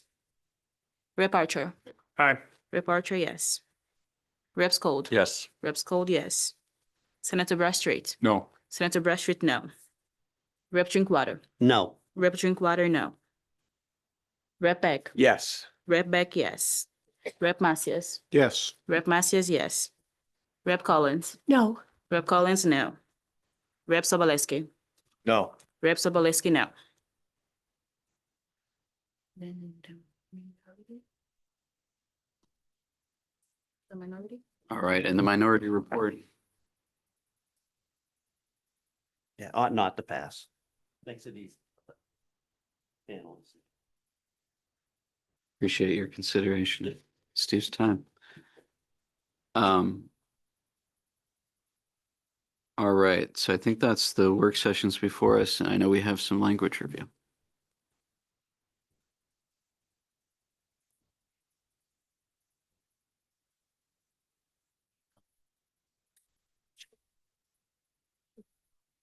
So the first one I'll start with is LD 2085. If you recall, LD 2085 is an act to include a certain emergency communications position at the Department of Public Safety in the 1998 special plan. So this was sponsored by Representative Bunker, and it added a person in the employment of the Department of Public Safety on August 1st, 2026, or hired thereafter, with the job classification of Emergency Communications Director. It puts them into the 1998 special plan. there was no UAL cost because the person was already in the 1998 special plan, so there's only normal ongoing costs. And there is, it's actually a divided report, I should point out, with all members voting, and I have the voting sheet attached. I started taking that from Sophie, so you have her to thank for that. So we can sort of sync up how we do language review. Happy to try to answer any questions on that. Any questions on that one? I think we're almost all on that report. Yeah. All right. And the next one that I have is LD 2169, which is an act to improve the public employees disability retirement program by modifying provisions controlling the reduction of benefits and clarifying terminology. If you recall, this one, the committee voted to change the ability for the chief executive officer of Maine PERS. The bill as proposed allows for the CEO to waive the excess compensation if it is essentially one time and would create a hardship for the individual. So you change it from may to shall. The other thing that I wanted to flag is I did go ahead and add a new section to the bill because based on your discussion and based on what Mr. Brown said at Maine PERS, it was clear to me that you intended, I believe, and you can correct me if I'm wrong, but the way that the bill was presented and discussed was that somebody with existing debt before this law change would have that wiped out, which I believe Mr. Brown brought up a couple times. The bill as drafted did not explicitly state that. So I worked with Mr. Brown on that and we added unallocated language clarifying that as of the effective date of this act, that debt would be wiped out for those individuals. So if the committee is not okay with that, I can take that out, but I believe that was what the committee understood to be in the bill. So I worked with Mr. Brown to clarify that it is in the bill. And that's section 28 with the asterisk here. Yeah. Okay. Any discussion on this one?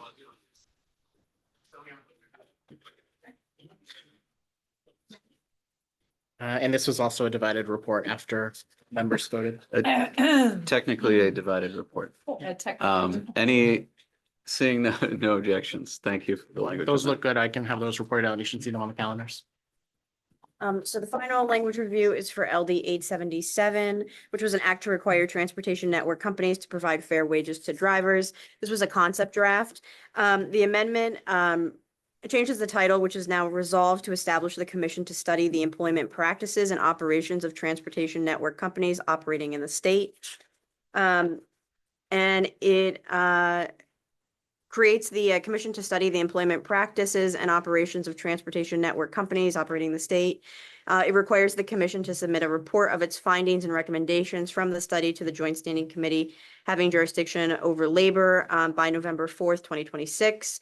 And it authorizes the committee to submit legislation based on the findings. The fiscal note is on the back of the second page, and the final page is the vote sheet. This was a divided report. Ought to pass as amended with ought not to pass. And this is the amendment to the concept draft. Have there been any additional changes? No, no Okay. additional changes than what was discussed at work session. Any items on this one? Looks good. And that's it for me on language review, and I think as well, Steve. Anything, other committee business? No, I would just flag, sort of, you're probably wondering where we are in terms of getting our work done. So after March 13th, which is a week from this Friday, so next Friday, you can only meet for specific purposes like confirmation hearings, amendment review, and I think to work the budget. So anything after March 13th, you need permission to meet for, other than those things.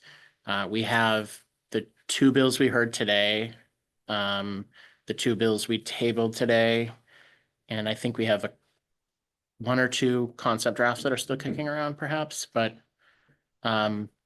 those perhaps may be withdrawn or whatever, but we're in pretty good shape for meeting the deadline, Representative Rader. assuming things go well next week and If tomorrow. maybe. the sponsors of the remaining concept drafts are not in this room, would you reach out and tell them final warning, they are. please withdraw? Yeah, you might want to tap him on the shoulder. Yeah, I He's think right that next to might. you. Oh. Yeah. Yeah. I'll check with him. You gonna after. withdraw them? Never know. Something may come up. On that, I would just note that tomorrow when we're looking at our budget, there's not a ton of items, as I think folks know, that are under our purview. But we can also do a narrative portion where we talk about the funding of specific bills. So I think, Steve, you put together a list of everything that has a fiscal note. Yeah, so the chairs had asked me to put together a list of things that are obviously already on the table from last session, as well as what could get there from this session. And I'm obviously not good at predictions, but I do have a list that I can give you tomorrow, and it might be helpful when you caucus. And I'm happy to explain the budget process further tomorrow, but just putting that plug in there that you can ask for more than is proposed by the governor. And would you mind distributing that by email before tomorrow as well? Yep. Great, just so we can just take a look at that. Great. So yeah, other things we can put in that letter. Well, we can put anything we want in a letter, I guess. But also recognizing that you don't want to make it too extensive for my purposes because you're already late, and I would like to give you time to review it. AFA has tentatively said they may vote on some items tomorrow.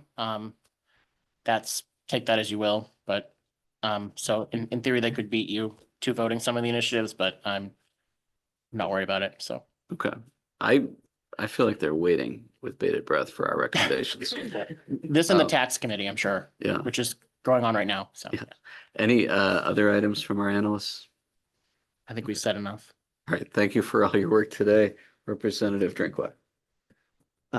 We discussed a week and a half or 2 weeks ago about some of these items, no bid items, and we had questions. Have we received any correspondence? We have not. We're scheduled to take that up tomorrow, and I believe a representative from Maine First will be there, and I will have those questions as I remember them. I've already posed them to the agency, All right, but they should be here to answer those. So that's on the docket for tomorrow. very good. Thank you.